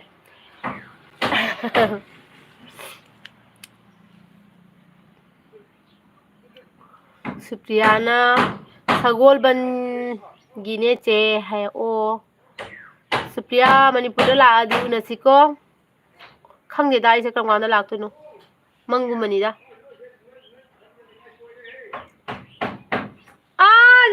ꯀꯩꯅꯣ ꯑꯩꯒ ꯑꯣꯖꯥ ꯂꯨꯁꯤ ꯃꯄꯥꯟꯗ ꯂꯩꯔꯦꯅ ꯑꯩꯒ ꯂꯥꯎꯔꯛꯏ ꯑꯝꯇ ꯂꯧꯁꯜꯂꯣ ꯑꯩꯅ ꯉꯥꯡ ꯊꯥꯗꯣꯛꯈꯤꯕꯅꯦꯕ ꯆꯠꯂꯣ ꯁꯤꯂꯥ ꯃꯃꯥꯒ ꯂꯥ ꯁꯤꯒ ꯂꯥꯛ ꯃꯃꯥꯒ ꯂꯥ ꯁꯤꯁꯦ ꯃꯣꯆꯨꯟꯅ ꯂꯥꯛꯈꯣ ꯃꯃꯥ ꯇꯧ ꯁꯤꯒ ꯅꯦꯅꯦ ꯍꯣꯏ ꯃꯌꯥꯝꯗ ꯍꯥꯏ ꯇꯧꯁꯤꯁꯦ ꯅꯦꯅꯦ ꯍꯣꯏ ꯃꯌꯥꯝꯗ ꯇꯥꯈ꯭ꯔꯦ ꯗꯤꯁꯂꯥꯏꯛ ꯑꯣꯏꯔꯦ ꯂꯥꯛꯈꯣ ꯅꯨꯡꯁꯤꯂꯥ ꯅꯪ ꯁꯤꯒ ꯉꯥꯔꯤ ꯀꯩꯒꯤꯅꯣ ꯁꯦ ꯌꯥꯕ꯭ꯔꯣ ꯃꯅꯤꯡ ꯆꯠꯊꯣꯛ ꯇꯨꯜ ꯑꯁꯤ ꯄꯣꯠꯁꯦ ꯃꯑꯣꯡ ꯆꯥꯗꯦꯗꯨꯅꯅꯤꯅꯦꯗ ꯇꯨꯜꯒꯤ ꯄꯤꯔꯣ ꯃꯅꯤꯡ ꯆꯠꯊꯣꯛꯑꯣ ꯀꯩꯅꯣ ꯅꯪ ꯉꯁꯤ ꯑꯃꯨꯛ ꯉꯥꯡꯔꯃꯤ ꯐꯣꯟꯒ ꯂꯣꯏ ꯀꯥꯏꯕ ꯇꯥꯔꯦ ꯅꯪ ꯁꯨꯛꯄꯤꯔꯣ ꯌꯥꯔꯣꯏ ꯌꯥꯔꯣꯏ ꯀꯔꯤ ꯇꯧꯔꯤꯕ ꯌꯨꯝꯗ ꯂꯣꯏ ꯌꯥꯔꯣꯏꯅꯦ ꯅꯪꯕꯨ ꯄꯥꯏꯔꯣ ꯄꯥꯏꯔꯣ ꯑꯩꯈꯣꯏ ꯂꯨꯁꯤ ꯎꯠꯀꯦ ꯇꯧꯕꯗ ꯐꯣꯟꯒ ꯂꯣꯏ ꯇꯥꯔꯦ ꯅꯨꯅꯨ ꯁꯤꯗ ꯂꯥꯛ ꯃꯃꯥꯡꯗ ꯂꯥꯛꯑꯣ ꯏꯗꯤ ꯁꯤꯒ ꯁꯦ ꯍꯥꯏ ꯇꯧꯔꯣ ꯅꯤꯅꯤ ꯍꯣꯏ ꯃꯌꯥꯝꯗ ꯍꯥꯏ ꯇꯧꯔꯣꯁꯦ ꯅꯨꯅꯨ ꯍꯥꯏ ꯁꯤꯒ ꯍꯥꯏ ꯇꯧꯔꯣ ꯁꯦ ꯃꯃꯥꯡꯗ ꯂꯥꯛ ꯂꯝꯍꯦꯟꯕꯗꯤ ꯍꯥꯏꯅ ꯀꯥꯟꯅꯗ꯭ꯔꯕꯅꯤ ꯁꯦ ꯂꯝꯍꯦꯟꯕꯗꯤ ꯍꯥꯏꯅ ꯀꯥꯟꯅꯗꯕ ꯃꯆꯥꯅꯤ ꯁꯤꯒ ꯍꯥꯏ ꯅꯤꯅꯦ ꯍꯥꯏ ꯅꯤꯅꯦ ꯍꯥꯏ ꯀꯩ ꯋꯥꯏꯕ ꯃꯥ ꯁꯣꯔꯒ ꯊꯕꯦꯠ ꯍꯣꯜꯂꯤꯅꯦ ꯃꯁꯥꯁꯦ ꯋꯥꯔꯦꯅꯦ ꯑꯉꯥꯡꯁꯦ ꯋꯥꯔꯦꯅꯦ ꯑꯩꯈꯣꯏ ꯃꯁꯛ ꯐꯖꯕꯤꯁꯦ ꯋꯥꯔꯦꯅꯦ ꯑꯗꯨ ꯅꯤꯅꯦ ꯃꯌꯥꯝꯁꯤꯒ ꯈꯪꯕ ꯅꯤꯅꯦ ꯍꯣꯏ ꯃꯌꯥꯝꯁꯤꯒ ꯂꯩꯕ ꯎꯕꯂꯥ ꯅꯤꯅꯨ ꯎꯕꯂꯥ ꯀꯩꯗ ꯑꯩ ꯈꯪꯗꯦ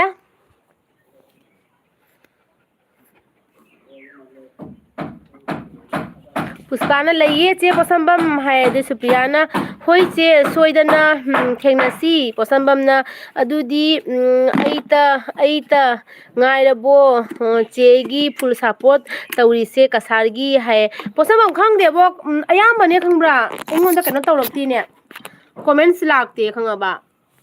ꯍꯥꯏꯗꯤ ꯌꯦꯡꯕꯨꯗꯤ ꯌꯦꯡꯉꯝꯒꯅꯤ ꯀꯩꯒꯤ ꯌꯦꯡꯉꯝꯃꯣꯏꯗꯣꯏꯅꯣꯀꯣ ꯑꯗꯣ ꯂꯩꯗꯅ ꯀꯣꯃꯦꯟꯁ ꯂꯥꯛꯄ ꯈꯣꯠꯄꯗꯣ ꯑꯌꯥꯝꯕ ꯂꯥꯛꯇꯦ ꯑꯌꯥꯝꯕ ꯍꯪꯉꯨꯕꯗ ꯃꯅꯤꯄꯨꯔꯒꯤꯗ ꯑꯣꯏꯌꯦꯕ ꯊꯣꯏꯕꯤꯁꯅꯥꯅ ꯑꯣ ꯑꯦꯜ ꯕꯤ ꯆꯥꯏꯔꯦ ꯑꯗꯨꯅꯤ ꯑꯩꯗꯤ ꯐꯣꯟꯁꯦ ꯀꯩꯗꯧꯔꯕꯅꯣ ꯍꯥꯏꯅ ꯄꯥꯈꯠꯂꯨꯔꯦ ꯐꯣꯟꯁꯦ ꯀꯥꯏꯔ ꯖꯥꯠꯂꯥ ꯀꯥꯏꯅ ꯑꯗꯒꯤ ꯑꯂꯤꯅ ꯀꯩ ꯍꯥꯏꯕ ꯑꯥꯏ ꯁ꯭ꯇꯤꯜ ꯌꯨꯁ ꯗꯤꯁ ꯄꯥꯔꯁ 24/7 ꯀꯩ ꯍꯥꯏꯅꯣ ꯀꯩ ꯍꯥꯏꯅꯣ ꯈꯪꯗ꯭ꯔꯦ ꯊꯣꯏꯕꯤꯁꯅꯥ ꯂꯩꯁꯥꯕꯤ ꯐꯥꯔꯦ ꯂꯨꯁꯤꯁꯦ ꯂꯩꯁꯥꯕꯤ ꯐꯥꯔꯦ ꯄꯨꯁꯄꯥꯅ ꯐꯨꯜ ꯁꯞꯄꯣꯔꯠꯇꯤ ꯑꯩꯁꯨꯅꯦ ꯆꯦ ꯄꯣꯠꯁꯝꯕꯝ ꯍꯥꯏ ꯑꯗꯒꯤꯗꯤ ꯁꯔꯤꯇꯥꯅ ꯋꯥꯎ ꯑꯗꯒꯤꯗꯤ ꯁꯔꯤꯇꯥꯅ ꯕ꯭ꯌꯨꯇꯤꯐꯨꯜ ꯗꯣꯒ ꯀꯥꯏ ꯊꯦꯡꯀ꯭ꯌꯨ ꯑꯗꯒꯤ ꯁꯔꯤꯇꯥꯅ ꯁꯦ ꯍꯥꯏ ꯕꯕꯤ ꯍꯥꯏ ꯕꯕꯤ ꯁꯤꯂꯥ ꯑꯩꯅ ꯍꯥꯏ ꯍꯥꯏꯌꯣ ꯍꯥꯏ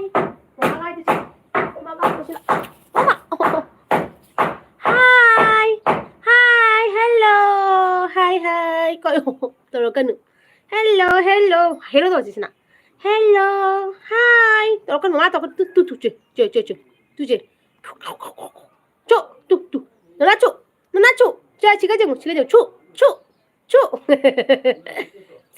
Chale he. ꯑꯗꯨꯒꯗꯤ ꯄꯨꯁꯄꯥꯅ ꯆꯦꯅꯨ ꯑꯩ ꯀꯩ ꯍꯥꯏꯕ ꯍꯜꯂꯛꯇ꯭ꯔꯤ ꯉꯥꯏꯍꯥꯛ ꯋꯥꯠꯂꯤ ꯍꯜꯂꯛꯀꯗꯕ ꯑꯗꯨꯅꯦꯕ ꯅꯪ ꯌꯥꯎꯔꯦꯅ ꯉꯔꯥꯡ ꯍꯥꯏꯕꯗꯨꯗ ꯑꯩꯁꯨ ꯀꯌꯥꯝ ꯅꯨꯡꯉꯥꯏꯇꯦ ꯌꯥꯎꯔꯛꯄꯁꯦ ꯌꯥꯝ ꯅꯨꯡꯉꯥꯏꯔꯦ ꯁꯔꯤꯇꯥꯅ ꯗꯨ ꯌꯨ ꯅꯣ ꯍꯤꯟꯗꯤ ꯌꯦꯁ ꯄꯣꯁꯝꯕꯝꯅ ꯃꯥꯅꯤ ꯄꯨꯁꯄꯥꯁꯨ ꯐꯨꯜ ꯁꯞꯄꯣꯔꯠꯅꯤ ꯆꯦꯅꯨ ꯍꯥꯏꯌꯦ ꯍꯣꯏ ꯅꯣꯏ ꯃꯌꯥꯝ ꯄꯨꯝꯅꯃꯛ ꯂꯣꯏ ꯁꯞꯄꯣꯔꯠ ꯇꯧꯋꯦꯕꯀꯣ ꯑꯩꯅ ꯍꯥꯏꯁꯤꯅꯅꯦ ꯀꯁꯥꯔ ꯔꯣꯝꯗꯒꯤ ꯇꯧꯕꯁꯦ ꯇꯧꯔꯝꯒꯅꯦꯕ ꯀꯁꯥꯔꯣꯝꯗꯒꯤꯁꯨ ꯐꯨꯜ ꯁꯞꯄꯣꯔꯠ ꯃꯌꯥꯝ ꯇꯧꯔꯝꯒꯅꯤ ꯑꯩꯉꯣꯟꯗ ꯇꯧꯕꯤꯔꯤꯅꯦꯕ ꯑꯗꯣ ꯀꯣꯃꯦꯟꯁ ꯏꯔꯛꯇꯦ ꯍꯥꯏꯕꯅꯦ ꯀꯣꯃꯦꯟꯁꯏꯕ ꯋꯥꯠꯂꯤꯑꯕ ꯑꯩꯈꯣꯏ ꯀꯁꯥꯔꯣꯝꯒꯤꯁꯦ ꯍꯪꯉꯨꯕ ꯈꯨꯗꯤꯡꯒꯤ ꯑꯩꯉꯣꯟꯗ ꯅꯨꯡꯁꯤꯕ ꯀꯣꯃꯦꯟꯁ ꯄꯤꯔꯛꯄꯁꯤꯡꯁꯦ ꯑꯌꯥꯝꯕ ꯃꯅꯤꯄꯨꯔꯒꯤ ꯑꯣꯏꯌꯦꯕ ꯑꯗꯒꯤꯗꯤ ꯁꯔꯤꯀꯥꯅ ꯗꯨ U no Hindi yes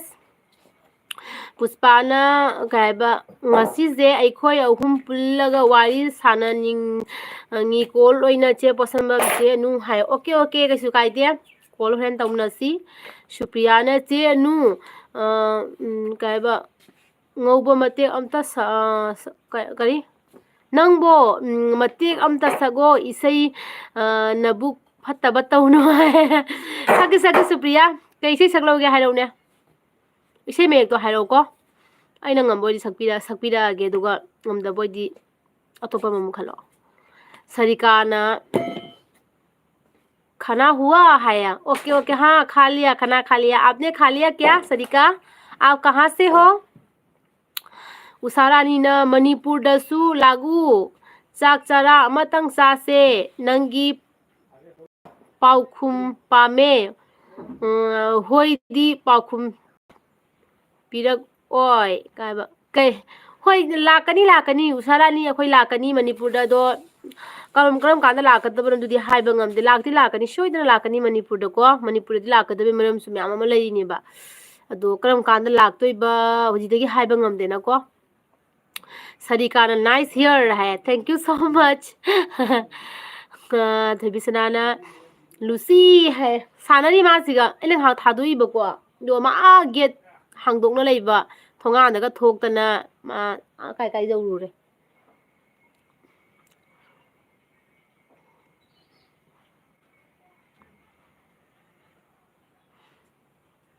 Sarikana haiba you did hair straightening right yeah the Sarikana any straightening की है ना हाँ किया है मैंने किया है अदगी सरिकाना ब्यूटीफुल दिख रहा है स्ट्रेट हेयर है हाँ जी हाँ मैंने स्ट्रेट किया था इसलिए अदगी थोबिसनाना एलबी द हुईदुसु सुसु हाइना लाउजनली फोन का चाबी अरे सुसु हाइदि मा जेंगद्रा ने मोबाइल जगह जेंगद्रा ने तविबा सरिकाना बस हेयर को कट नहीं करना चाहिए था बहुत ज़्यादा लंबा हुआ था पहले मैंने स्ट्रेट करने के समय ना थोड़ा सा काट लिया था सरिकाना इमोजी पिसले हंदो सोनालीना हाय चेनु कई मथेल चारगे ngасidi हंगाम चमथोंग ओइना चारे सोनाली नंगदी करी चारके कैयांग चारके सरिकाना आपने अभी तक बकेट ई लंबी हेयर बांधा है आपने अभी तक सरिका जी आप क्या बोल रहे हो मुझे कुछ समझ में नहीं आ रहा है फिर लिख देना ठीक है आपने अभी तक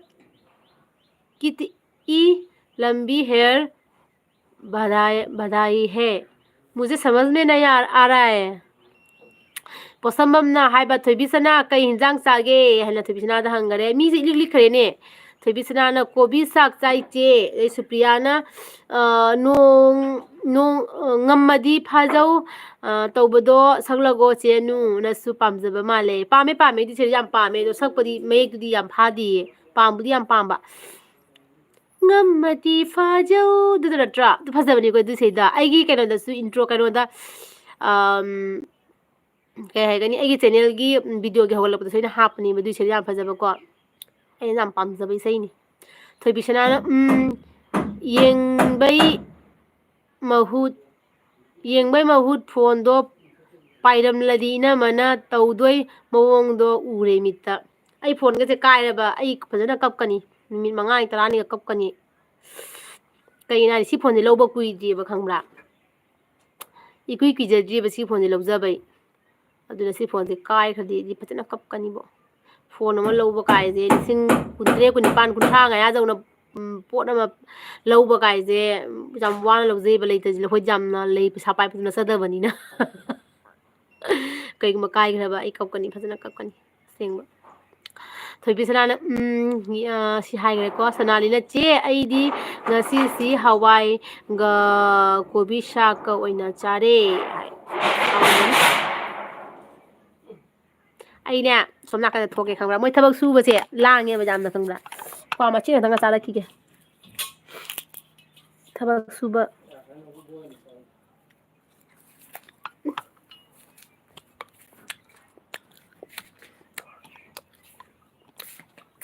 ꯑꯩꯈꯣꯏ ꯗꯥꯁꯤꯅ ꯑꯦꯜꯕꯤ ꯍꯧꯔꯝꯃꯒ ꯃꯥꯡꯈ꯭ꯔꯦ ꯃꯥꯁꯨ ꯉꯥꯏꯍꯥꯛ ꯌꯥꯎꯔꯗꯤ ꯐꯩꯗꯅ ꯃꯥ ꯃꯥꯡꯈ꯭ꯔꯦ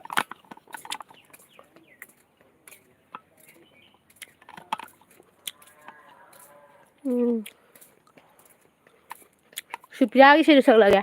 ꯁꯨꯄ꯭ꯔꯤꯌꯥ ꯅꯪ ꯂꯩꯔꯤꯕꯣ ꯏꯁꯩ ꯁꯛꯂꯛꯑꯒꯦ ꯀ꯭ꯋꯥ ꯆꯥꯁꯜꯂ ꯏꯁꯩ ꯁꯛꯑꯗꯤ ꯈꯣꯟꯒꯗꯤ ꯏꯐꯥꯏ ꯐꯥꯏꯔꯅꯤ ꯈꯣꯟꯅꯒ ꯐꯖꯕꯅꯦ ꯍꯥ ꯀꯞꯀꯅꯤ ꯍꯥꯏꯁꯤꯅꯤ ꯐꯣꯟꯅ ꯊꯋꯥꯏꯅꯤ ꯀꯩ ꯍꯥꯏꯕ ꯅꯥꯜꯂ ꯊꯝꯖꯩꯅꯤ ꯑꯃ ꯄꯥꯏꯕꯗ ꯑꯩꯈꯣꯏꯗꯤ ꯅꯠꯇ꯭ꯔꯥ ꯑꯗꯨꯅꯤ ꯀꯩꯅꯣ ꯍꯥꯏꯗꯤ ꯑꯩꯗꯤ YT ꯄꯥꯏꯔꯕꯅꯤꯅꯀꯣ ꯐꯣꯟꯁꯤꯗꯤ ꯃꯊꯧ ꯅꯨꯃꯤꯠꯀꯤ ꯑꯗꯨꯝ ꯇꯥꯔꯕꯅꯦꯕ ꯑꯗꯨꯒ ꯐꯣꯟꯅꯒ ꯌꯥꯗ꯭ꯔꯕ ꯑꯁꯦꯡꯕꯒꯤ ꯐꯖꯅ ꯀꯞꯀꯅꯤꯀꯣ ꯁꯣꯟ ꯁꯨꯄ꯭ꯔꯤꯌꯥ ꯆꯠꯈ꯭ꯔꯕꯣ ꯁꯨꯄ꯭ꯔꯤꯌꯥ ꯏꯁꯩ ꯁꯛꯂꯛꯀꯦ ꯇꯧꯔꯒ ꯅꯪ ꯆꯠꯈ꯭ꯔ ꯃꯥꯜꯂꯦ ꯄꯨꯁꯄꯥꯅ ꯍꯥꯏꯕ ꯆꯦ ꯑꯩꯒꯤꯗꯤ ꯅꯨꯡꯗꯥꯡ LB ꯊꯥꯕꯅ ꯊꯥꯕꯁꯤꯅ ꯃꯇꯝ ꯆꯥꯏꯌꯦ ꯍꯧꯖꯤꯛꯁꯦ ꯌꯥꯎꯗꯤ ꯌꯥꯝ ꯌꯥꯎꯅꯤꯡꯕ ꯇꯧꯔꯤꯁꯦ ꯐ꯭ꯔꯦꯁ ꯃꯌꯥꯝꯒꯤ ꯊꯕꯛꯅꯤ ꯑꯩ ꯑꯃ ꯌꯥꯎꯗ꯭ꯔꯁꯨ ꯁꯞꯄꯣꯔꯠ ꯃꯌꯥꯝ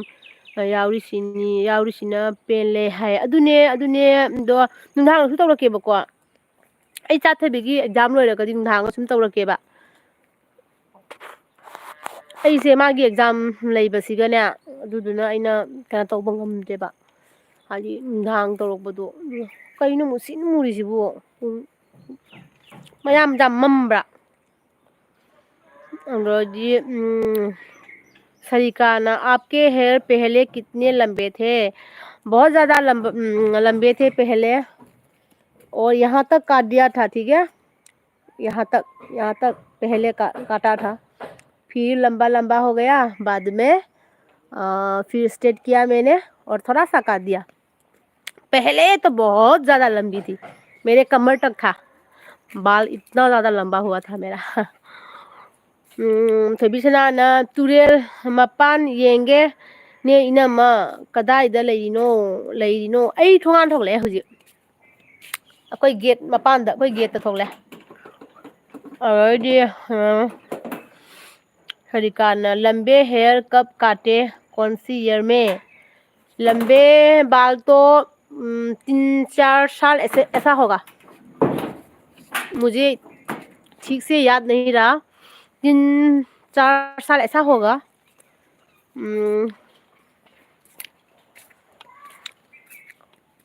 कमलाई हाउबमना 13 लाइक डन थैंक यू सरिकाना can I see you in that long hair look है सरिका उस समय का जो बाल मेरा लंबा था ना उस समय का फोटो तो नहीं है अभी मेरे पास तो आपको कैसे मैं दिखाऊं थोबीसनाना मानदे इनमा ममदे इनमा है अदगी ममा सिगले यारोक नाखो ममा सना यारोकपम मिचेलना कयाबा इयामबदी काय चटखरगे इतेमा अखोय दादा फबुंग दहि पौरे मा ngha hip ke ai ta to mi pa mi ka khadu upamida zong dongna nap khare ki cha to bi do mayam tu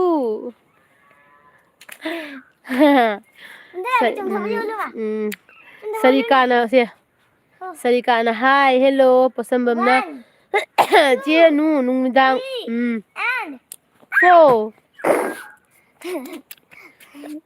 nunang thabasina nungaiba heli adubu che nungdang sangdabanina ko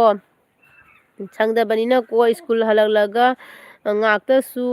uningbane loirebo hai adune pasamba do nungthang thabado aigi problem su leiba khangbra doi nungthang thabase ne khangbra ai khaktangi na triba khoi dagi su ne khoi da se nungthang jam theng thenga thabak suiba ko adudugi nungthang se LB थाजल्लबनिना पुंग अहुम मरी से मांगोदा जामनने my time दु waste ओइजबा हाय तारेने पुंग अहुम मरी थबक सुरक्तबा हाय से निमित की तौसलादि नंग थबक याम जामना मांगोदा loss ओइरक्तनो जेंको अदुदुगी सु खल्लिने बदो अइना LB तौरेना अखोय दा थोक्तदि अखोय दा से हेक्ता मयामना कौरइबको नुक्सिबिबदुना मयामनाने दा कदाइनो हायना तामो कदाइनो हायना को अदो अदुमाइना मयामना सु नुक्सिबिबनिना को अखोयने याव थोलक्तरे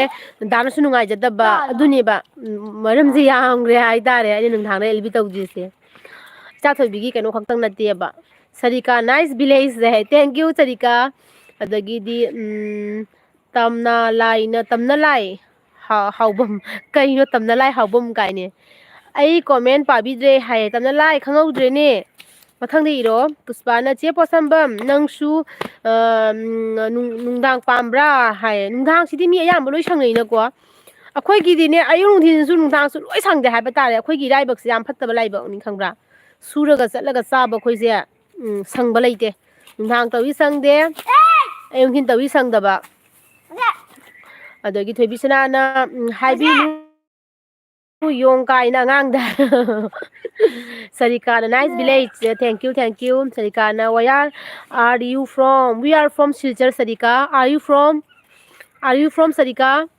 ꯑꯗꯒꯤ ꯄꯨꯁꯄꯥꯅ ꯑꯩꯁꯨ ꯅꯨꯡꯗꯥꯡꯅ ꯐꯩꯌꯦ ꯍꯥꯏꯕꯀꯣ ꯑꯗꯒꯤꯗꯤ ꯌꯥꯏꯔꯣꯛꯄꯝ ꯃꯤꯆꯦꯜꯅ ꯏꯇꯩꯃ ꯅꯣꯏꯒꯤ ꯂꯝꯁꯦ ꯅꯨꯡꯉꯥꯏꯅꯤ ꯏꯇꯩꯃ ꯌꯥꯝ ꯆꯤꯛꯅ ꯂꯩꯕ ꯃꯥꯜꯂꯤ ꯆꯦ ꯌꯥꯝ ꯆꯤꯛꯑꯦ ꯑꯩꯈꯣꯏꯒꯤꯁꯦ ꯌꯥꯝ ꯆꯤꯛꯏꯌꯦꯕꯀꯣ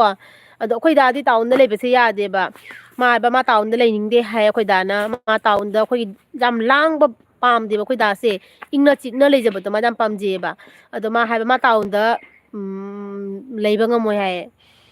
ꯑꯗꯨꯅ ꯑꯩꯈꯣꯏ ꯁꯤꯒꯗꯤ ꯈꯨꯅꯨꯡꯉꯥꯏ ꯑꯃ ꯂꯝꯕꯤ ꯊꯣꯡꯒꯤꯗꯤ ꯈꯇꯪ ꯅꯨꯡꯉꯥꯏꯇꯦꯀꯣ ꯂꯝꯕꯤ ꯊꯣꯡꯒꯤꯗꯤ ꯈꯇꯪ ꯄ꯭ꯔꯣꯕ꯭ꯂꯦꯝ ꯑꯣꯏ ꯑꯗꯨꯒꯅꯦ ꯂꯩꯕꯒꯤ ꯈꯨꯅꯨꯡꯉꯥꯏ ꯑꯃ ꯍꯥꯏꯁꯤꯅꯤ ꯑꯗꯩꯗꯤ ꯏꯪꯅ ꯆꯤꯛꯅꯁꯨ ꯂꯩꯌꯦ ꯁꯥꯟꯇꯤꯗꯁꯨ ꯂꯩꯔꯦ ꯑꯗꯩꯗꯤ ꯑꯩꯈꯣꯏꯒꯤ ꯃꯌꯥꯡ ꯊꯪꯅꯕꯗ ꯂꯩꯔꯤꯕ ꯌꯨꯝꯁꯤꯡꯁꯦ ꯅꯨꯡꯁꯤꯅꯗꯕꯒ ꯇꯧꯗꯦ ꯂꯣꯏ ꯅꯨꯡꯁꯤꯅꯩꯌꯦꯕꯀꯣ ꯌꯥꯝ ꯐꯩꯌꯦꯕ ꯑꯗꯒꯤꯗꯤ ꯏꯕꯨꯡꯒꯤ ꯊꯣꯛ ꯊꯥꯛ ꯑꯩꯈꯣꯏ ꯗꯥ ꯂꯥꯛꯑꯦ ꯎꯈꯣꯡꯗ ꯀꯔꯤ ꯇꯧꯔꯤꯅꯣ ꯍꯥꯏꯌꯦ ꯎꯈꯣꯡꯗ ꯅꯪ ꯉꯥꯏꯔꯤꯅꯤꯌꯦ ꯗꯥꯎ ꯅꯪꯗꯤ ꯊꯣꯛꯂꯛꯇꯦ ꯅꯪꯗꯤ ꯑꯩꯉꯣꯟꯗ ꯑꯦꯜꯕꯤ ꯇꯧꯍꯜꯂꯝꯃꯒ ꯆꯪꯈ꯭ꯔꯦ ꯑꯩ ꯏꯇꯣꯝꯇ ꯂꯩꯍꯧꯔꯦꯅ ꯊꯣꯏꯕꯤꯁꯅꯥꯅ ꯑꯃ ꯎꯗ꯭ꯔ ꯑꯃ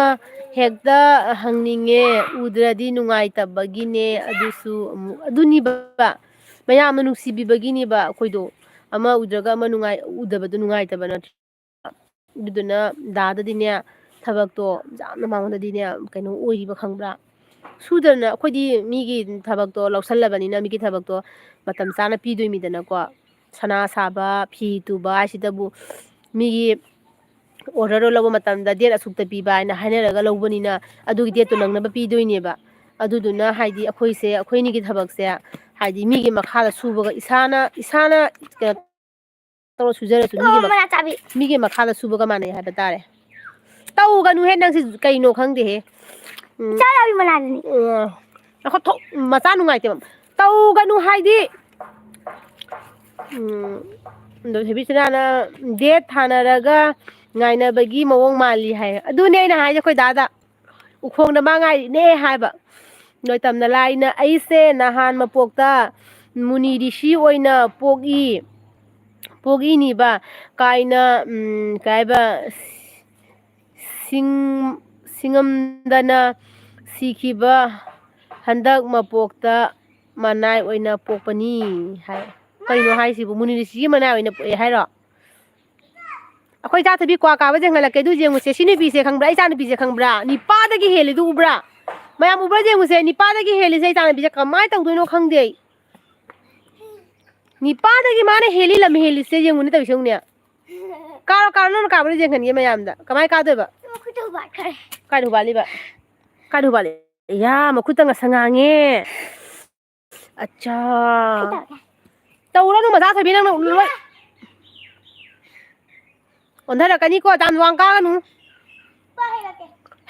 ꯐꯨꯔꯧꯔꯥ ꯀ꯭ꯋꯥꯁꯨ ꯄꯥꯟꯗꯅ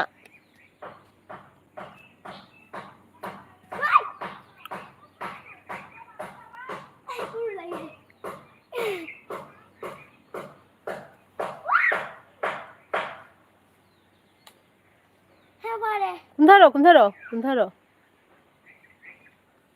ꯏꯁ ꯁꯤꯕꯨ ꯀꯩꯅꯣꯕ ꯇꯧꯔꯤꯁꯦ ꯑꯩ ꯒ꯭ꯌꯥꯟ ꯑꯃ ꯇꯥꯖꯗꯦ ꯏꯆꯥꯅꯨꯄꯤꯁꯦ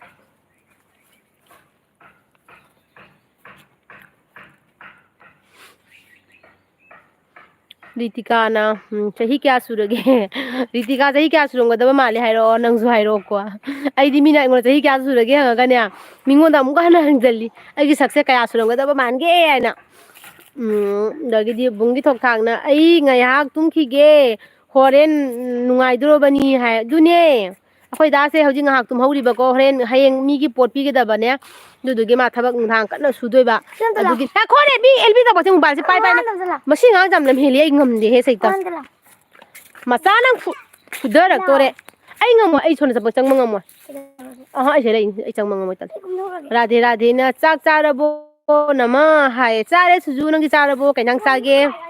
adogidi raju na like dan see say thank you adogi thebisana na pung kaya da thaning ba no inamada bungdo kairam lagani ye hai aduni hai se khoi da hojing hak tummi bako hak tumgi ga ma hanga thabak thengna sudoi ba dugine Raju hai mayam hai ga khurame Raju na mayam da khurame adagi like to da bazar ga di please like to sin biu ko mayam thebisana na phatro aduna nupa ani natra su nupa dau taura di hayeng mine henjan ngamoi dori ne as wasi ngang sin nupa na ga ngamde school class ta ga ne nipa ga phudat pini se mangon da mina ga lamhela ko ja banate pachin su kalle ba singang je khangbra pop thajan bini mi ga je mangon da mina lalak pa yade ba matam ge ngang Dursina na che Manipur da lago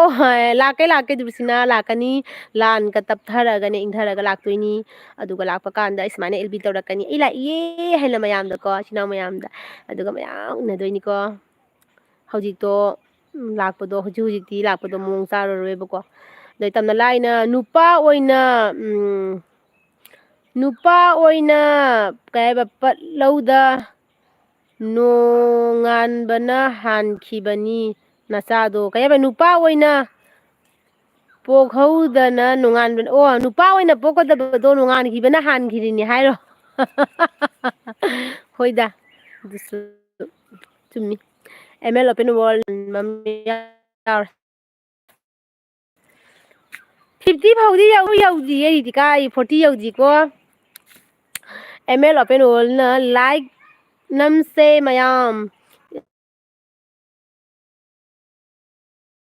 Thank you so much ML Open World gi aibunung sibibagi thank you adagi chauba namai rakpam na chegi ichanupi se nupa oiram dauni yam hai ukaba as nipa dumai tawe isa nipa duna ne keno tawi adi jamna haidi lamhen dabadu inja tapsabadu oiba ichanupi sina ne jam lamhin bido oidiba ona taina re ichani Rajuna Ritika hai hre dagidi radhe na thabak ni nama thabak tani nama sadi hatha o dan thabak taro adagidi ka Raju na chauba bro hai Raju na mayam support tomina si Puspa na ngasi di live se open ipen pendre hai aduni paribai sana se bema aiga ka saliba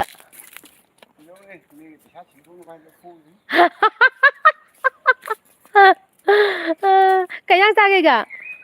hawai oh nagi lupa lising ani rom lai ri he phukum den lai hoi dai ga paisa ni jam bani na kai su kai de ko na to na su kau na ai hai da hoi da ko na pina su kai de na hai ki bani na da adu ni ai do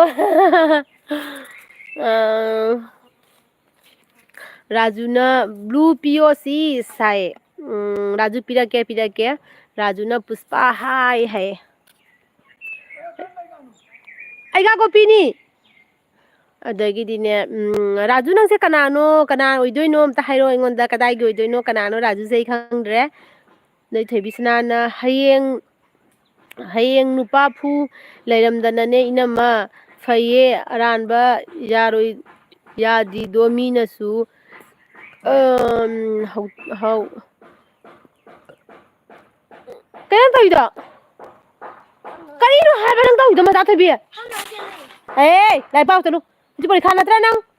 lai phak thang lai phama mu talo ai lak to ai loi do le pare pap talo ma thalok to le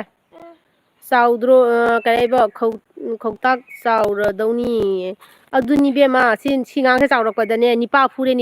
na ai ko ka sabra khangde posambam na on hai okay posambam dagidi khoi dana net hai net ja de haro da de posambam na ai nga uige ko noi wadi sano hai posambam na waram gani ko school dagi angang mayam hona daga wane halaga ai ge bi mujau bi mi ba aseng ba yam nusi posambam ado nang tungna ju tumo ole de su ja ye posambam tungna tumo nga ko thao ba ꯑꯗꯒꯤ ꯊꯣꯏꯕꯤ ꯁꯅꯥꯅ ꯑꯕꯨꯡꯉꯣꯗꯤ ꯋꯥꯁꯨ ꯄꯥꯛ ꯉꯥꯡꯗꯦ ꯑꯕꯦꯝꯃꯅ ꯑꯅꯩꯕꯤꯅꯤ ꯐꯩꯗ ꯑꯗꯨꯅꯁꯨ ꯍꯥꯏ ꯑꯕꯨꯡꯉꯣ ꯋꯥ ꯉꯥꯡꯍꯟꯗꯦ ꯑꯕꯨꯡꯉꯣꯗꯤ ꯋꯥ ꯌꯥꯝ ꯂꯤꯛꯅ ꯉꯥꯡꯉꯦ ꯑꯗꯨꯒ ꯃꯤꯁꯨ ꯈꯔ ꯂꯨꯏꯌꯦꯕ ꯏꯆꯥ ꯅꯨꯄꯥꯗꯣ ꯋꯥ ꯆꯀꯠ ꯆꯀꯠ ꯆꯀꯠ ꯉꯥꯡꯕꯤꯗꯣ ꯇꯧꯗꯦꯕ ꯑꯗꯨꯒ ꯑꯩꯅ ꯀꯅꯦ ꯔꯤꯜꯁꯀ ꯁꯦꯝꯃꯤꯁꯦ ꯈꯪꯕ꯭ꯔꯥ ꯑꯩꯅ ꯔꯤꯜꯁꯀ ꯁꯦꯝꯗꯅ ꯑꯦꯛꯇꯤꯡꯒ ꯇꯧꯔꯤꯁꯦ ꯑꯩꯈꯣꯏ ꯑꯕꯨꯡꯉꯣ ꯌꯥꯗꯦꯕꯀꯣ ꯑꯕꯨꯡꯉꯣꯅ ꯁꯨꯡꯌꯥ ꯌꯥꯗꯦꯕ ꯃꯥ ꯌꯨꯝꯗ ꯂꯩꯔꯗꯤ ꯇꯧꯕ ꯌꯥꯗꯦꯕ ꯑꯗꯣ ꯃꯥ ꯂꯩꯇꯕꯒꯤ ꯑꯗꯨꯝ ꯇꯧꯔꯤꯅꯦ ꯃꯥꯗꯤ ꯑꯥꯗ ꯂꯩꯔꯕꯅꯤꯅ ꯎꯗꯦꯗꯅ ꯑꯩꯅ ꯇꯧꯔꯤ ꯃꯌꯥꯝꯁꯦ ꯑꯗꯣ ꯌꯨꯝꯗ ꯂꯩꯕ ꯃꯇꯝꯗꯗꯤꯅꯦ ꯇꯧꯕ ꯌꯥꯗꯦꯕ ꯑꯩꯈꯣꯏ ꯑꯕꯨꯡꯉꯣꯗꯤ ꯃꯑꯣꯡ ꯑꯃꯅꯤ ꯈꯔ ꯃꯤ ꯂꯨꯏꯌꯦꯕꯀꯣ ꯑꯩꯈꯣꯏ ꯗꯥꯅ ꯑꯗꯨꯝ ꯐꯩꯌꯦꯕ ꯑꯩꯈꯣꯏ ꯑꯕꯨꯡꯉꯣꯁꯦ ꯃꯑꯣꯡ ꯑꯃ ꯇꯧꯋꯦꯕ ꯍꯥꯏꯗꯤꯅꯦ ꯈꯪꯗꯦ ꯋꯥꯁꯨ ꯌꯥꯝ ꯉꯥꯡꯉꯣꯏꯕ ꯑꯗꯨꯒꯅꯦ ꯃꯥꯅ ꯌꯥꯅꯤꯡꯗꯕ ꯊꯕꯛ ꯇꯧꯕꯁꯦ ꯃꯥ ꯌꯥꯝ ꯅꯨꯡꯉꯥꯏꯇꯦꯕ ꯑꯗꯨꯅ ꯑꯩꯉꯣꯟꯗ ꯃꯥ ꯃꯇꯝ ꯄꯨꯝꯅꯃꯛꯇ ꯍꯥꯏ ꯃꯃꯥ ꯅꯪ ꯔꯤꯜꯁ ꯁꯦꯝꯒꯅꯨ ꯈꯣꯠꯀꯅꯨ ꯍꯥꯏꯅ ꯉꯁꯤ ꯕꯖꯥꯔ ꯆꯠꯂꯤꯔꯣ ꯑꯣ ꯀꯩꯀꯩ ꯄꯨꯔꯤꯕ ꯑꯣ ꯃꯥꯅꯤꯅꯦ ꯁꯨꯝ ꯌꯣꯟꯊꯣꯛꯄꯗꯤ ꯐꯩ ꯑꯩꯅ ꯕꯤꯅꯣꯌꯥꯗꯣ ꯂꯥꯛꯏꯗꯣ ꯑꯩꯅꯅꯦ ꯈꯜꯂꯤ ꯕꯤꯅꯣꯌꯥ ꯆꯠꯈ꯭ꯔ ꯃꯥꯜꯂꯦ ꯑꯉꯥꯡ ꯅꯣꯡꯃꯇꯕꯨ ꯀꯞꯄ ꯇꯥꯗꯦ ꯁꯨꯖꯥꯟ ꯆꯠꯊꯣꯛ ꯆꯠꯁꯤꯟ ꯑꯃꯐꯥꯎ ꯇꯥꯗꯦꯅꯦ ꯃꯥꯏ ꯑꯉꯥꯡꯗꯣ ꯀꯩꯒꯤꯅꯣꯗꯣ ꯑꯩꯈꯣꯏ ꯌꯨꯝꯗ ꯍꯥꯏꯅꯔꯤꯕ ꯑꯩꯅ ꯆꯠꯂꯝꯃꯅꯤꯕꯣ ꯇꯥꯗ꯭ꯔꯤꯁꯤꯅꯗꯤ ꯑꯩꯅ ꯑꯗꯣ ꯉꯔꯥꯡ ꯕꯤꯟꯗꯤꯌꯥꯅ ꯂꯩ ꯍꯥꯏꯅ ꯏꯍꯥ ꯑꯗꯨꯗꯤ ꯂꯥꯛꯀꯦ ꯅꯣꯡꯃ ꯌꯦꯡꯅꯤꯡꯉꯦ ꯍꯥꯏꯕꯩꯅꯦ ꯑꯉꯥꯡꯗꯣ ꯂꯥꯛꯀꯅꯤꯅꯦ ꯁꯤ ꯑꯗꯨꯅꯅꯤꯅꯦ ꯑꯩꯅ ꯍꯥꯏꯕ ꯈꯪꯕ ꯇꯥꯗꯦꯅꯦ ꯀꯞꯄ ꯀꯥꯏꯅ ꯑꯗꯨꯒꯩꯗꯤ ꯋꯥꯔꯤ ꯃꯤꯆꯦꯜꯅ ꯀꯩ ꯍꯥꯏꯕ ꯆꯦꯒꯤ ꯑꯉꯥꯡꯁꯦ ꯀꯌꯥꯅꯣ ꯆꯦꯆꯦ ꯍꯣꯏ ꯑꯗꯨꯋꯥꯏꯗ ꯁ꯭ꯀꯨꯜ ꯀꯣꯂꯦꯖꯇꯤ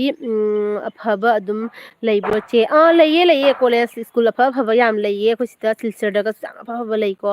ꯑꯩꯈꯣꯏꯅ ꯁꯤꯜꯆꯔ ꯇꯥꯅꯗꯤ ꯇꯝꯍꯟꯕ ꯉꯝꯗꯦꯕ ꯂꯥꯞꯄꯅꯤꯅꯅꯦ ꯈꯪꯕ꯭ꯔꯥ ꯁꯤꯜꯆꯔꯔꯣꯝꯗꯗꯤ ꯑꯐꯕ ꯌꯥꯝ ꯂꯩꯈ꯭ꯔꯦ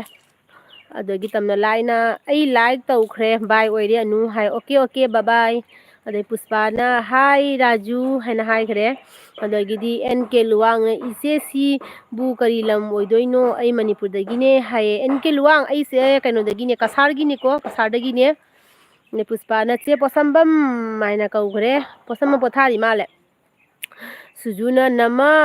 ꯍꯥꯟꯅ ꯑꯩꯈꯣꯏ ꯃꯌꯥꯝ ꯍꯩ ꯃꯦꯅ ꯆꯥꯕꯗꯣ ꯅꯦꯅꯦ ꯑꯥꯂꯨ ꯍꯣꯏꯗ ꯅꯨꯡꯁꯤꯔꯛꯇ꯭ꯔꯥ ꯃꯇꯝꯗꯣ ꯑꯗꯨꯅꯤ ꯏꯕꯦꯝꯃ ꯍꯥꯟꯅꯒꯤ ꯃꯇꯝꯗꯣ ꯂꯥꯛꯑꯔꯣꯏ ꯍꯧꯖꯤꯛꯇꯤ ꯌꯦꯡꯉꯨ ꯑꯩ ꯏꯇꯣꯝꯇ ꯉꯥꯏꯔꯦ ꯑꯩꯈꯣꯏ ꯁꯤꯒ ꯈꯪꯕ꯭ꯔꯥ ꯅꯣꯏ ꯃꯃꯥ ꯍꯣꯏꯅ ꯑꯃꯨꯛ ꯈꯇꯪ ꯂꯥꯞꯅꯈ꯭ꯔꯦꯅ ꯑꯗꯒꯤꯗꯤ ꯀꯩꯅꯣ ꯍꯣꯏꯁꯨ ꯆꯠꯈꯔꯦ ꯑꯥꯂꯨ ꯍꯣꯏꯁꯨ ꯆꯠꯈꯔꯦ ꯑꯗꯩ ꯈꯨꯇꯣꯟ ꯈꯨꯟꯖꯥꯔꯥꯝꯅꯁꯨ ꯆꯠꯈꯔꯦ ꯏꯇꯣꯝꯇ ꯉꯥꯏꯍꯧꯔꯦ ꯍꯧꯖꯤꯛ ꯑꯗꯒꯤꯗꯤ ꯃꯤꯆꯦꯜꯅ ꯀꯩ ꯍꯥꯏꯕ ꯆꯦ ꯍꯣꯏ ꯈꯨꯡꯒꯪ ꯑꯗꯨꯋꯥꯏꯗꯗꯤ ꯏꯪꯅ ꯆꯤꯛꯅ ꯂꯩ ꯑꯩꯈꯣꯏ ꯃꯅꯤꯄꯨꯔꯒꯤ ꯈꯨꯡꯒꯪꯗꯩꯗꯤ ꯍꯥꯟꯅ ꯏꯪꯅ ꯆꯤꯛꯅ ꯂꯩꯔꯝꯃꯁꯨ ꯍꯧꯖꯤꯛꯇꯤ ꯑꯝꯇ ꯂꯩꯇ꯭ꯔꯦꯁꯦ ꯑꯗꯨꯅꯤꯅꯦ ꯃꯤꯆꯦꯜ ꯑꯃꯨꯛ ꯍꯥꯟꯅꯒꯤꯅꯦ ꯅꯨꯡꯉꯥꯏꯕ ꯃꯅꯤꯄꯨꯔꯗꯣ ꯑꯃꯨꯛ ꯍꯟꯖꯤꯜꯂꯛꯇꯣꯏꯅꯤ ꯀꯩꯒꯤ ꯍꯟꯖꯤꯜꯂꯛꯑꯣꯏꯗꯣꯏꯅꯣ ꯍꯣꯠꯅꯔꯤꯗꯅꯀꯣ ꯑꯩꯈꯣꯏꯒꯤ ꯏꯕꯨꯡꯁꯤꯡ ꯏꯄ꯭ꯋꯥꯁꯤꯡ ꯃꯌꯥꯝ ꯑꯃꯅ ꯑꯗꯨꯒꯤ ꯍꯥꯟꯅꯒꯤ ꯃꯅꯤꯄꯨꯔꯗꯣ ꯑꯃꯨꯛ ꯍꯟꯖꯤꯜꯂꯛꯅꯕꯒꯤ ꯍꯣꯠꯅꯔꯤꯀꯣ ꯑꯗꯣ ꯈꯔꯗꯤ ꯋꯥꯔꯅꯤ ꯀꯩꯒꯤꯅꯣ ꯍꯥꯏꯕꯗꯤ ꯂꯥꯟꯁꯤꯅ ꯂꯦꯞꯇꯕꯅꯤꯅꯅꯦ ꯂꯥꯟꯁꯦ ꯂꯣꯏꯔꯀꯥꯟꯗ ꯑꯗꯨꯝ ꯅꯨꯡꯉꯥꯏꯔꯛꯇꯣꯏꯅꯦ ꯍꯥꯟꯅꯗꯧꯅ ꯔꯥꯖꯨꯅ ꯑꯩ ꯁꯤꯜꯆꯔꯗꯒꯤꯅꯦ ꯑꯩꯁꯨ ꯅ꯭ꯌꯨ ꯍꯥꯡꯕꯅꯤ ꯔꯥꯖꯨ ꯅꯪꯒꯤꯁꯨ ꯆꯦꯅꯦꯜ ꯂꯩ ꯍꯥꯏꯔꯣ ꯊꯣꯏꯕꯤ ꯁꯅꯥꯅ ꯀꯩ ꯍꯥꯏꯕ ꯆꯝꯖꯕꯩꯅꯦ ꯑꯗꯨꯝꯕ ꯄꯥꯝꯕꯒꯤ ꯑꯣꯏꯅ ꯑꯦꯟ ꯀꯦ ꯂꯨꯋꯥꯡꯅ ꯏꯆꯦꯁꯦ ꯃꯅꯤꯄꯨꯔꯗꯒ ꯃꯥꯟꯗꯦ ꯑꯩꯁꯦ ꯅ꯭ꯌꯨ ꯁꯕꯁꯀ꯭ꯔꯥꯏꯕꯔꯅꯦ ꯋꯥ ꯉꯥꯡꯕꯗ ꯅꯨꯡꯉꯥꯏꯕ ꯏꯆꯦꯒ ꯇꯥꯃꯣꯒ ꯇꯧꯕꯗꯣ ꯌꯥꯅꯕ ꯀꯩ ꯍꯥꯏꯕ ꯅꯨꯡꯉꯥꯏꯗꯅ ꯁꯕꯁꯀ꯭ꯔꯥꯏꯕꯔ ꯇꯧꯁꯜꯂꯦ ꯏꯆꯦꯁꯦ ꯀꯔꯤ ꯂꯝꯒꯤꯅꯣ ꯀꯩ ꯍꯥꯏꯕ ꯎꯕꯤꯔꯒꯗꯤ ꯔꯤꯄ꯭ꯂꯥꯏ ꯍꯥꯏꯌꯦ ꯑꯣꯀꯦ ꯑꯦꯟ ꯀꯦ ꯂꯨꯋꯥꯡ ꯑꯩꯁꯦ ꯀꯁꯥꯔꯒꯤꯅꯤꯀꯣ ꯊꯦꯡꯛ ꯌꯨ ꯁꯣ ꯃꯆ ꯅꯪꯅ ꯑꯩꯈꯣꯏꯒꯤ ꯆꯦꯅꯦꯜꯕꯨ ꯁꯞꯄꯣꯔꯠ ꯇꯧꯕꯤ ꯍꯥꯏꯕꯒꯤꯗꯃꯛꯇ ꯊꯥꯒꯠꯆꯔꯤ ꯑꯗꯣ ꯑꯩꯁꯦ ꯀꯁꯥꯔꯒꯤꯅꯤꯀꯣ ꯌꯥꯝ ꯅꯨꯡꯁꯤꯌꯦ ꯁꯨꯃꯥꯏꯅ ꯑꯩꯒꯤ ꯀꯩꯅꯣꯗꯒ ꯑꯦꯜꯕꯤꯗꯒ ꯂꯥꯛꯄꯤꯕꯁꯦ ꯑꯗꯒꯤꯗꯤ ꯑꯦꯟ ꯄꯤ ꯄꯨꯁꯀꯣꯔꯅ ꯀꯔꯤ ꯂꯝꯒꯤꯅꯣ ꯑꯩ ꯀꯁꯥꯔꯗꯒꯤꯅꯦ ꯊꯣꯏꯕꯤ ꯁꯅꯥꯅ ꯂꯝꯍꯦꯟꯕꯤ ꯁꯅꯥ ꯊꯣꯏꯕꯤꯗꯣ ꯀꯗꯥꯏ ꯃꯥꯡꯈ꯭ꯔꯦ ꯁꯥꯟꯅꯔꯤ ꯃꯥ ꯑꯗꯩ ꯄꯣꯠꯁꯝꯕꯝꯅ ꯄꯨꯁꯄꯥ ꯀꯩꯅꯣꯃꯤ ꯁꯥꯎꯔꯤꯗꯣ ꯍꯥꯏꯌꯦ ꯄꯨꯁꯄꯥ ꯑꯩꯉꯣꯟꯗ ꯁꯥꯎꯔꯤꯔ ꯈꯪꯗꯦ ꯃꯥ ꯑꯩꯉꯣꯟꯗ ꯑꯦꯜꯕꯤꯁꯦ ꯅꯨꯡꯗꯥꯡꯗ ꯂꯥꯛꯇꯦ ꯅꯨꯡꯊꯤꯟꯗ ꯂꯥꯛꯑꯦ ꯁꯥꯎꯔꯤꯔ ꯈꯪꯗꯦ ꯑꯗꯨꯗꯒꯤꯗꯤ ꯑꯦꯟ ꯀꯦꯂꯣ ꯀꯁꯥꯔ ꯀꯋꯥꯏꯅꯣ ꯏꯆꯦ ꯑꯩ ꯂꯥꯛꯑꯝꯃꯦ ꯂꯛꯈꯤꯄꯨꯔꯗ ꯌꯥꯝꯅ ꯅꯨꯡꯉꯥꯏ ꯂꯨꯍꯣꯡꯕ ꯂꯥꯛꯄ ꯐꯖꯅꯗꯤ ꯀꯣꯏꯔꯛꯇ꯭ꯔꯤ ꯑꯝꯇꯗꯤ ꯀꯣꯏꯅꯤꯡꯉꯦ ꯀꯁꯥꯔ ꯂꯥꯛꯄꯗ ꯏꯆꯦ ꯊꯦꯡꯅꯁꯤ ꯏꯌꯥꯝꯕꯗꯨꯒ ꯅꯨꯡꯉꯥꯏ ꯍꯥꯏꯕꯀꯣ NK ꯂꯨꯋꯥꯡ ꯑꯩꯈꯣꯏꯁꯦ ꯂꯛꯈꯤꯄꯨꯔꯒ ꯏꯂꯥꯞ ꯂꯥꯞꯅꯗ꯭ꯔꯦꯀꯣ ꯑꯩꯈꯣꯏꯁꯨ ꯂꯛꯈꯤꯄꯨꯔꯗ ꯉꯥꯏꯍꯥꯛ ꯂꯩꯇ ꯆꯠꯂꯤꯕ ꯂꯛꯈꯤꯄꯨꯔꯗꯤ ꯌꯥꯝ ꯂꯥꯞꯅꯗ꯭ꯔꯦ ꯑꯩꯈꯣꯏꯒ ꯑꯗꯣ ꯃꯊꯪ ꯂꯥꯛꯄꯗ ꯁꯣꯏꯗꯅ ꯎꯅꯁꯤꯀꯣ ꯃꯊꯪ ꯂꯥꯛꯄꯗ ꯑꯗꯨꯝ ꯄꯥꯎ ꯐꯥꯎꯅꯁꯤ ꯊꯣꯏꯕꯤ ꯁꯅꯥꯅ ꯁꯤ ꯃꯇꯝꯁꯦ ꯇꯨꯝꯕ ꯃꯇꯝꯅꯦ ꯑꯩꯒꯤ ꯑꯗꯨꯏ ꯑꯣꯏꯔꯁꯨ LB ꯂꯣꯏꯔꯒ ꯇꯨꯝꯃꯅꯤ ꯑꯩꯅ ꯅꯣꯏ ꯃꯌꯥꯝꯒꯤ ꯇꯨꯝꯕ ꯑꯃꯨꯛ ꯊꯨꯒꯥꯏꯕꯤꯔ ꯃꯥꯜꯂꯦꯀꯣ ꯅꯣꯏ ꯃꯌꯥꯝꯒꯤ ꯇꯨꯝꯖꯕꯒꯤ ꯃꯇꯝꯁꯤꯃꯨꯛ ꯊꯨꯒꯥꯏꯕꯤꯔꯦꯕ ꯑꯩꯅ LBꯁꯦ ꯂꯥꯛꯇꯅ ꯑꯗꯨꯒꯩꯗꯤ ꯄꯨꯁꯄꯥꯅ ꯁꯥꯎꯖꯥꯗꯦ ꯍꯥꯏ ꯀꯅꯥꯗꯅꯣ ꯍꯥꯏꯗꯣ ꯄꯨꯁꯄꯥ ꯑꯩꯈꯣꯏꯒꯤ ꯂꯕꯨꯛ ꯌꯦꯡꯉꯨꯗꯨ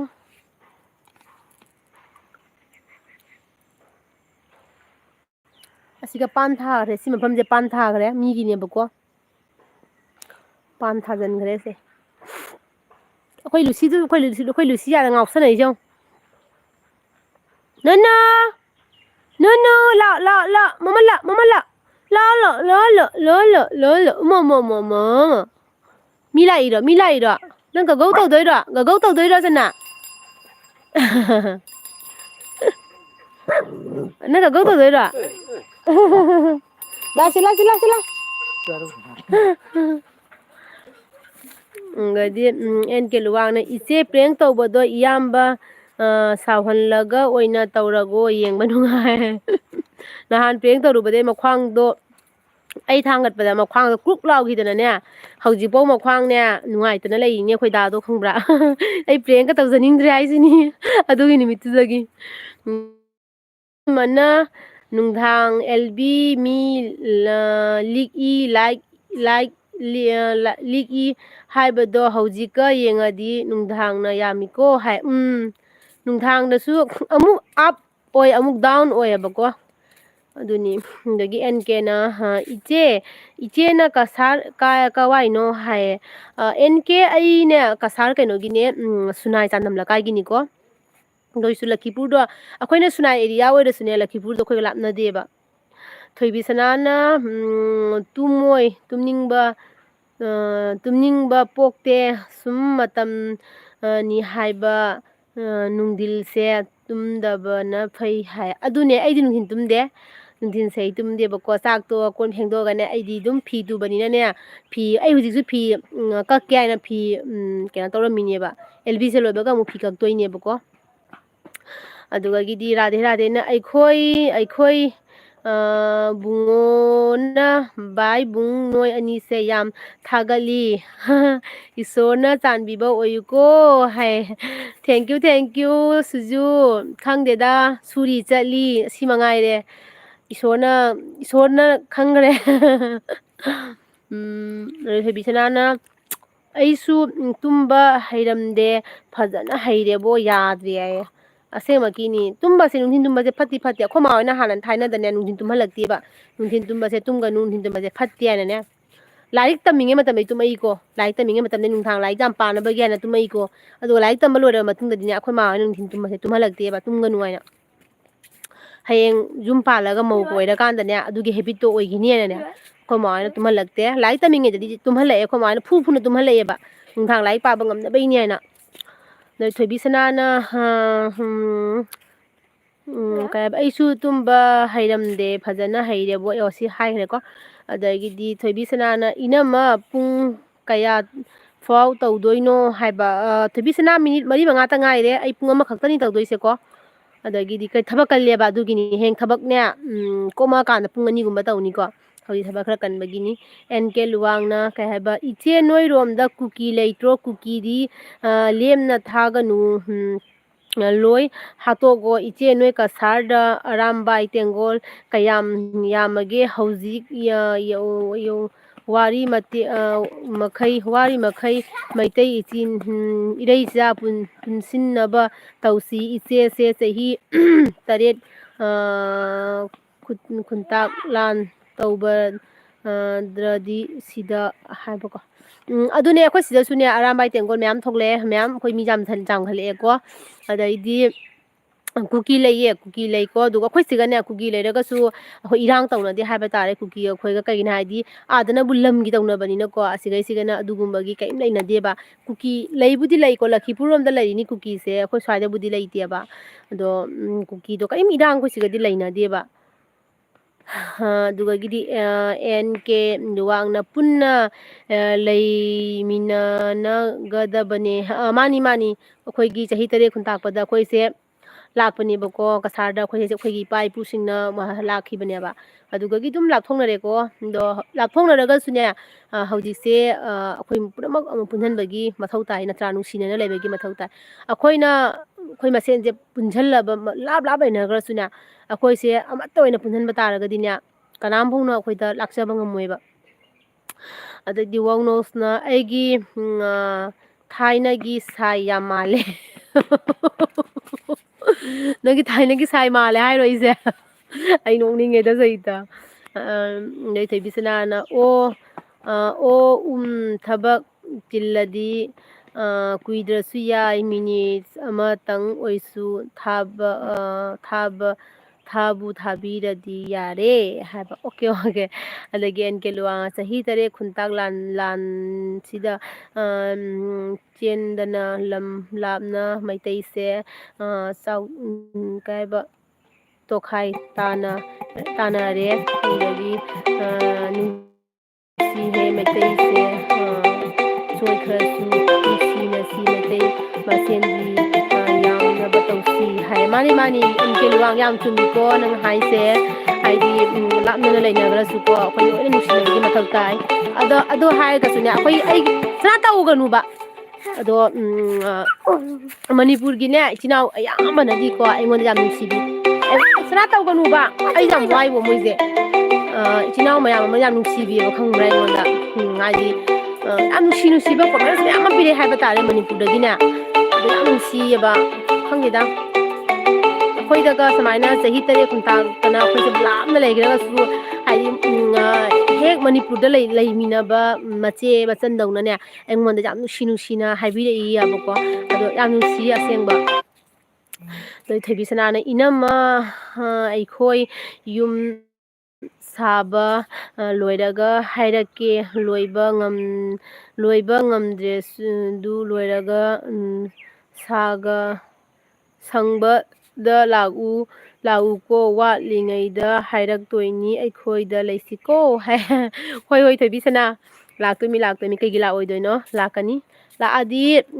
ꯁꯣꯏꯗ꯭ꯔꯕꯅꯤ ꯅꯣꯏ ꯃꯌꯥꯝꯁꯦ ꯎꯅꯕꯀꯣ ꯑꯩ ꯁꯣꯏꯗꯅ ꯂꯥꯛꯇꯣꯏꯅꯤ ꯄꯨꯁꯄꯥꯅ ꯆꯍꯤ ꯆꯦ 345 ꯐꯥꯎ ꯇꯧꯁꯦ ꯑꯗꯨꯗꯒꯤꯗꯤ ꯊꯣꯏꯕꯤꯁꯅꯥꯅ ꯀꯩ ꯁꯪꯕ ꯍꯥꯏꯕꯅꯤ ꯍꯥꯏꯕ ꯑꯣꯀꯦ ꯍꯣꯏꯑꯕ ꯁꯪꯕꯗ ꯂꯥꯛꯀꯅꯤ ꯀꯩꯀꯩ ꯂꯥꯛꯑꯣꯏꯗꯣꯏꯅꯣ ꯂꯥꯛꯇꯣꯏꯅꯤ ꯄꯩꯁꯥ ꯁꯥꯖꯟꯒꯦ ꯑꯗꯨꯅ ꯃꯅꯤꯄꯨꯔꯗ ꯂꯥꯛꯅꯕꯒꯤ ꯄꯩꯁꯥ ꯃꯅꯤꯄꯨꯔꯁꯤꯗꯤꯅꯦ ꯂꯥꯛꯑꯗꯤ ꯌꯥꯝ ꯀꯣꯏꯅꯤꯡꯉꯦꯕ ꯃꯐꯝ ꯐꯖꯕꯗꯣ ꯑꯗꯨꯗꯨꯅ ꯄꯩꯁꯥꯒꯤ ꯃꯊꯧꯅꯤꯗꯅ ꯄꯩꯁꯥ ꯈꯔ ꯁꯥꯖꯤꯜꯂꯒ ꯑꯗꯩꯗꯤ ꯑꯩꯈꯣꯏꯅ ꯂꯥꯛꯇꯣꯏꯅꯤ ꯆꯥꯅꯤꯒ ꯄꯨꯔꯒ ꯃꯌꯥꯝ ꯂꯥꯏꯛ ꯇꯧꯗꯕ ꯌꯥꯎꯔꯒꯗꯤ ꯄ꯭ꯂꯤꯖ ꯂꯥꯏꯛ ꯇꯧꯁꯤꯟꯕꯤꯔꯣ ꯄꯨꯁꯄꯥ 45 ꯐꯥꯎ ꯇꯧꯁꯦ ꯍꯥꯏꯔ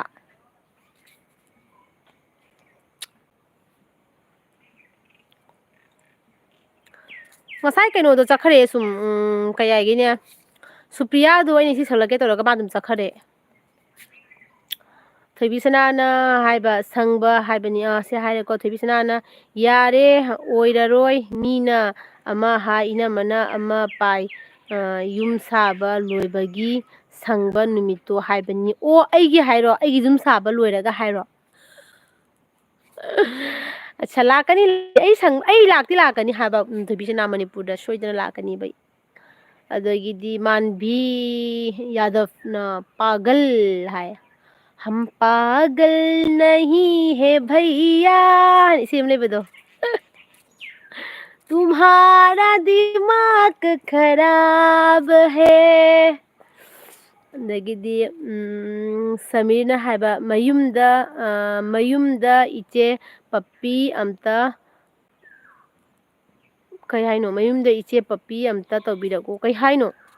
ꯁꯃꯤꯔꯅ ꯍꯥꯏꯁꯦ ꯀꯩ ꯍꯥꯏꯅꯣ ꯑꯩ ꯒ꯭ꯌꯥꯟ ꯇꯥꯕ ꯉꯝꯗꯦ ꯗꯦ ꯄꯨꯁꯄꯥꯅ ꯍꯣꯏ 45 ꯐꯥꯎ ꯇꯧꯁꯦ ꯑꯣꯀꯦ ꯄꯨꯁꯄꯥ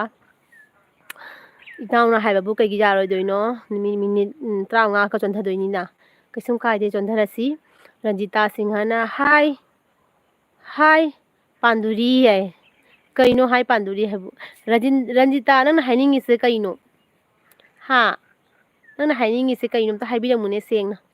ꯊꯣꯏꯕꯤ ꯁꯅꯥꯅ ꯅꯠꯇꯦ ꯍꯥꯏꯃꯤ ꯏꯅꯝꯃ ꯌꯨꯝ ꯁꯥ ꯂꯣꯏꯔꯒ ꯄꯨꯖꯥ ꯇꯧꯗ꯭ꯔꯣ ꯑꯗꯨ ꯌꯨꯝ ꯁꯪꯒꯥꯕ ꯍꯥꯏꯅꯗ꯭ꯔꯣ ꯑꯗꯨ ꯍꯥꯏꯕ ꯑꯣ ꯁꯪꯒꯥꯕꯗ ꯍꯥꯏꯔꯛꯎ ꯍꯥꯏꯔꯣ ꯅꯪꯉꯣꯟꯗ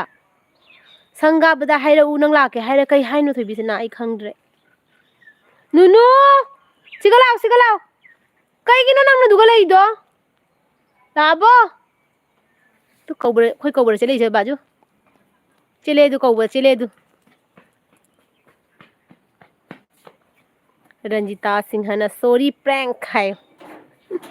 ꯑꯦꯜꯕꯤꯗꯒ ꯄ꯭ꯔꯦꯡꯛ ꯇꯧꯁꯜꯂꯛꯑꯦ ꯍꯥꯏꯕ ꯑꯗꯒꯤꯗꯤ ꯌꯦꯛ ꯁꯂꯥꯏꯅ ꯀꯩ ꯍꯥꯏꯕ ꯏꯅꯝꯃꯒꯤ ꯅꯨꯄꯥ ꯂꯩꯕ꯭ꯔꯣ ꯑꯩꯈꯣꯏꯗꯥ ꯍꯤꯞꯄꯤꯌꯦ ꯁꯃꯤꯔꯅ ꯃꯌꯥꯝꯗ ꯏꯆꯦ ꯄꯞꯄꯤ ꯑꯝꯇ ꯇꯧꯕꯤꯔꯛꯑꯣ ꯍꯥꯏꯕꯅꯦ ꯏꯆꯦ ꯍꯥꯏ ꯑꯗꯨꯒꯗꯤ ꯔꯟꯖꯤꯇꯥꯅ ꯏꯃꯣꯖꯤ ꯊꯥꯖꯤꯜꯂꯛꯑꯦ ꯅꯣꯛꯄꯒꯤ ꯑꯗꯨꯒ ꯊꯣꯏꯕꯤꯁꯅꯥꯅ ꯑꯩꯈꯣꯏꯒꯤ ꯍꯥꯏꯔꯛꯀꯦ ꯍꯥꯏꯕ ꯋꯥꯠꯂꯤ ꯀꯥꯟꯗꯩ ꯑꯣꯀꯦ ꯑꯩꯅꯁꯨ ꯉꯁꯥꯏ ꯄꯥꯈꯤꯗꯨꯅꯤ ꯍꯥꯏꯕ ꯂꯥꯛꯀꯦ ꯍꯥꯏꯕ ꯊꯣꯏꯕꯤꯁꯅꯥ ꯑꯩ ꯆꯥꯅ ꯄꯤꯗꯣꯏꯁꯣ ꯑꯪꯒꯣ ꯁꯥꯅ ꯑꯩꯉꯣꯟꯗ ꯍꯦꯟꯅ ꯋꯥꯡꯉꯛꯇꯣꯔꯦ ꯁꯣꯝꯗ ꯈꯪꯕ꯭ꯔꯥ ꯑꯗꯣ ꯑꯪꯒꯣ ꯁꯥꯗꯅꯅꯦ ꯅꯦꯅꯥ ꯃꯆꯥ ꯑꯉꯥꯡ ꯃꯆꯥ ꯁꯥ ꯂꯩꯔꯦꯁꯦ ꯑꯗꯒꯤꯗꯤ ꯅꯪ ꯄꯥꯏꯗꯤ ꯌꯥꯕ ꯊꯣꯏꯕꯤꯁꯅꯥ ꯑꯗꯒꯤꯗꯤ ꯀꯣꯟꯖꯦꯡꯕꯝ ꯀꯥꯟꯇꯅ ꯀꯁꯥꯔ ꯖꯥꯔꯤꯕꯣꯟꯒ ꯏꯆꯦ ꯍꯣꯏꯒ ꯂꯝꯒ ꯀꯌꯥꯝ ꯂꯥꯞꯅꯩꯌꯦ ꯌꯥꯝꯅ ꯖꯥꯔꯤꯕꯣꯟꯗ ꯁꯅꯥ ꯁꯤꯡ ꯍꯥꯏꯅ ꯌꯨꯇꯨꯕꯔ ꯂꯩꯕꯗꯣ ꯑꯗꯣ ꯃꯣꯏꯗ ꯂꯥꯛꯎ ꯍꯥꯏꯅ ꯃꯌꯥꯝ ꯍꯥꯏꯌꯦꯕ ꯈꯪꯕ꯭ꯔꯥ ꯑꯗꯣ ꯑꯃꯨꯧ ꯆꯠꯄ ꯉꯝꯗꯦ ꯂꯥꯞꯅꯕꯅꯤꯅꯅꯦ ꯑꯗꯣ ꯅꯛꯑꯒꯗꯤ ꯆꯠꯊꯣꯛ ꯆꯠꯁꯤꯟ ꯇꯧꯕ ꯌꯥꯕ ꯂꯥꯞꯄꯅꯤꯅ ꯆꯠꯄ ꯉꯝꯗ꯭ꯔꯦꯕ ꯑꯗꯨꯅ ꯗꯥꯏꯔꯤꯕꯣꯟ ꯑꯩꯈꯣꯏꯒꯁꯦ ꯌꯥꯝ ꯂꯥꯞꯅꯩ ꯈ꯭ꯋꯥꯡ ꯂꯥꯞꯅꯩ ꯍꯥꯏꯕ ꯇꯥꯔꯦ ꯔꯟꯖꯤꯇꯥ ꯁꯤꯡꯍꯅ ꯍꯥꯏꯔꯦ ꯍꯦꯜꯂꯣ ꯔꯟꯖꯤꯇꯥ ꯅꯪ ꯀꯗꯥꯏꯒꯤ ꯑꯣꯏꯗꯣꯏꯅꯣ ꯑꯗꯩ ꯊꯣꯏꯕꯤꯁꯅꯥꯅ ꯀꯔꯤ ꯍꯥꯏꯕ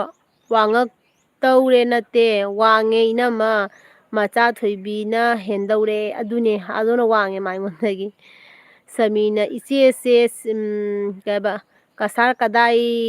ꯀꯗꯥꯏꯒꯤꯅꯣ ꯍꯥꯏꯕ ꯑꯩꯁꯦ ꯀꯩꯅꯣꯒꯤꯅꯦ ꯀꯁꯥꯔ ꯁꯨꯅꯥꯏꯒꯤꯅꯦ ꯁꯃꯤꯔꯁꯦ ꯀꯗꯥꯏꯒꯤ ꯑꯣꯏꯗꯣꯏꯅꯣ ꯃꯅꯤꯄꯨꯔꯒꯤ ꯑꯣꯏꯗꯣꯏꯔꯥ ꯀꯗꯥꯏꯒꯤ ꯑꯣꯏꯗꯣꯏꯅꯣ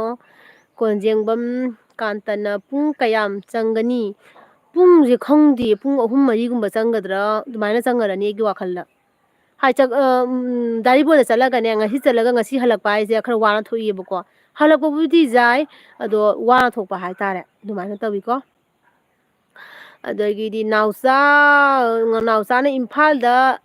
ꯂꯥꯛꯑꯝꯕ꯭ꯔꯣ ꯍꯥꯏꯌꯦ ꯂꯥꯛꯑꯝꯃꯦ ꯅꯥꯎꯆꯥ ꯏꯝꯐꯥꯜꯗ ꯂꯥꯛꯑꯝꯃꯦ ꯑꯩ 2021ꯗ ꯏꯝꯐꯥꯜꯗ ꯑꯩ ꯂꯥꯛꯑꯝꯃꯦ ꯏꯆꯥꯅꯨꯄꯥꯒꯤ ꯄꯣꯛꯄꯗ ꯑꯩꯈꯣꯏ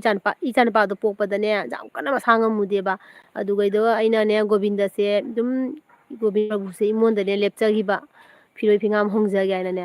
ꯑꯗꯣ ꯑꯕꯨꯡꯉꯣ ꯆꯥꯎꯁꯜꯂꯛꯑꯕꯅꯤꯅ ꯂꯥꯏꯒꯤ ꯂꯃꯟ ꯀꯨꯏꯅ ꯇꯣꯟꯕ ꯐꯠꯇꯦ ꯍꯥꯏꯅ 2021ꯗ ꯑꯕꯨꯡꯉꯣꯅꯦ ꯑꯩꯈꯣꯏ ꯐꯦꯃꯤꯂꯤ ꯂꯥꯛꯑꯝꯃꯦ ꯑꯗꯨꯒ ꯒꯣꯕꯤꯟꯗ ꯈꯨꯔꯝꯗꯅ ꯐꯤꯔꯣꯏ ꯐꯤꯉꯥꯝ ꯍꯣꯡꯗꯅ ꯑꯗꯒꯤꯗꯤ ꯃꯤ ꯃꯌꯥꯝ ꯑꯃ ꯆꯥꯛ ꯄꯤꯖꯅ ꯑꯗꯨꯃꯥꯏꯅ ꯇꯧꯕꯒꯤ ꯂꯥꯛꯑꯝꯃꯦꯕꯀꯣ ꯌꯥꯝꯅꯗꯤ ꯀꯣꯏꯔꯛꯇꯦ ꯃꯇꯝꯗꯨꯗ ꯀꯣꯔꯣꯅꯥ ꯀꯟꯕꯅꯤꯅꯅꯦ ꯌꯥꯝꯅ ꯀꯣꯏꯕ ꯈꯣꯠꯄ ꯆꯪꯉꯛꯇ꯭ꯔꯦ ꯄꯨꯁꯄꯥꯅ ꯆꯦ ꯀꯩ ꯏꯟꯖꯥꯡ ꯆꯥꯒꯦ ꯄꯨꯁꯄꯥ ꯑꯩ ꯉꯁꯤ ꯍꯪꯒꯥꯝ ꯆꯝꯊꯣꯡ ꯑꯣꯏꯅ ꯆꯥꯏ ꯁꯃꯤꯅ ꯍꯦꯂꯥ ꯒꯥꯟꯙꯤꯗ ꯂꯥꯞꯅꯕ꯭ꯔꯣ ꯏꯆꯦ ꯑꯗꯨꯅꯤ ꯍꯥꯏꯁꯦ ꯍꯦꯂꯥ ꯒꯥꯟꯙꯤ ꯅꯠꯇꯦꯀꯣ ꯍꯥꯏꯂꯥ ꯀꯥꯟꯙꯤ ꯍꯥꯏꯕꯅꯤꯀꯣ ꯍꯥꯏꯂꯥ ꯀꯥꯟꯙꯤꯗꯣ ꯖꯥꯔꯤꯕꯣꯟꯁꯦ ꯍꯥꯏꯂꯥ ꯀꯥꯟꯙꯤ ꯗꯤꯁꯇ꯭ꯔꯤꯛꯅꯦꯕ ꯑꯗꯣ ꯁꯅꯥ ꯇꯧ ꯅꯨꯡꯉꯥꯏꯇꯦ ꯑꯗꯨ ꯂꯥꯞꯅꯩꯌꯦꯕ ꯑꯩꯈꯣꯏꯒꯅꯦ ꯑꯗꯣ ꯊꯣꯏꯕꯤꯁꯅꯥꯅ ꯏꯅꯝꯃ ꯍꯟꯗꯛ ꯃꯨꯛꯇꯤ ꯁꯣꯏꯔꯒꯨꯝꯁꯦꯀꯣ ꯊꯕꯛ ꯁꯪꯕ ꯀꯥꯟꯗ ꯑꯩꯒꯤ ꯔꯤꯀ꯭ꯋꯦꯁꯇꯣ ꯍꯟꯖꯟ ꯍꯥꯏꯕꯩ ꯁꯥꯎꯅꯨ ꯍꯣꯏ ꯇꯧꯔꯛꯑꯒꯦ ꯍꯟꯗꯛꯇꯤꯅꯦ ꯉꯁꯤꯗꯤ ꯌꯥꯔꯔꯣꯏ ꯑꯩ ꯍꯌꯦꯡꯒꯨꯝꯕ ꯅꯨꯡꯗꯥꯡꯗꯒ ꯑꯌꯨꯛ ꯅꯨꯡꯊꯤꯟꯗꯗꯤ ꯇꯧꯕ ꯌꯥꯔꯣꯏ ꯈꯪꯕ꯭ꯔꯥ ꯊꯣꯏꯕꯤꯁꯅꯥ ꯑꯩ ꯉꯁꯥꯏ ꯍꯥꯏꯗꯨꯅꯤ ꯀꯅꯥ ꯃꯌꯥꯝ ꯂꯥꯛꯏ ꯂꯥꯛꯑꯣ ꯃꯃꯥꯁꯤꯅꯦ ꯀꯔꯤ ꯄꯩꯁꯥ ꯄꯤꯔꯛꯏꯔꯣ ꯃꯃꯥꯅ ꯑꯩ ꯃꯣꯕꯥꯏꯜ ꯄꯥꯏꯕ ꯌꯥꯗꯦ ꯑꯦꯜꯕꯤ ꯇꯧꯔꯤꯑꯕ ꯃꯃꯥꯅ ꯀꯣꯜ ꯇꯧꯔꯛꯏꯗꯣ ꯑꯗꯨꯗꯤ ꯄꯩꯁꯥ ꯄꯤꯔꯛꯏꯔꯣ ꯀꯌꯥꯅꯣ 40 ꯔꯨꯄꯤꯁꯀ ꯍꯧꯖꯤꯛ ꯍꯜꯂꯣ ꯍꯥꯏꯔꯛꯄ꯭ꯔꯣ ꯈꯪꯗꯦ ꯅꯣꯏ ꯀꯥꯏ ꯇ꯭ꯌꯨꯁꯟ ꯂꯣ ꯀꯥꯏꯗ ꯀꯅꯥ ꯇ꯭ꯌꯨꯁꯟ ꯇꯝꯒꯦ ꯅꯣꯏ ꯇꯣꯅꯣꯏꯗ 40 rupees ꯍꯜꯂꯣ ꯍꯥꯏꯕꯀꯣ ꯁꯅꯥꯕꯤ ꯁꯤ ꯄꯨꯁꯟꯀꯣꯁꯦ ꯊꯥꯗꯔꯝꯒꯅꯨ ꯄꯄꯥꯗ ꯄꯤꯁꯜꯂꯨꯆꯣ 40 rupees ka papa piro chalo mama ki purse yaawbani chalo paisa thadaramgani chalo papa pishalo chalo adagidi asparasna nene kaidawrige hai asparas live thari sini ko welcome nene gelbi da lapi bagi adagidi konjengbam kantana na ka chalabo 42 pu khone adagi kasada lakpa kanda aduda lake iche hoida lao konjengbam kanta lao adagidi nausana nang mithup to hapiro yam phajay mithup ka yaudabani ai ka ai mithup ka happa ka hai paisa ga laite mithup hapnabagi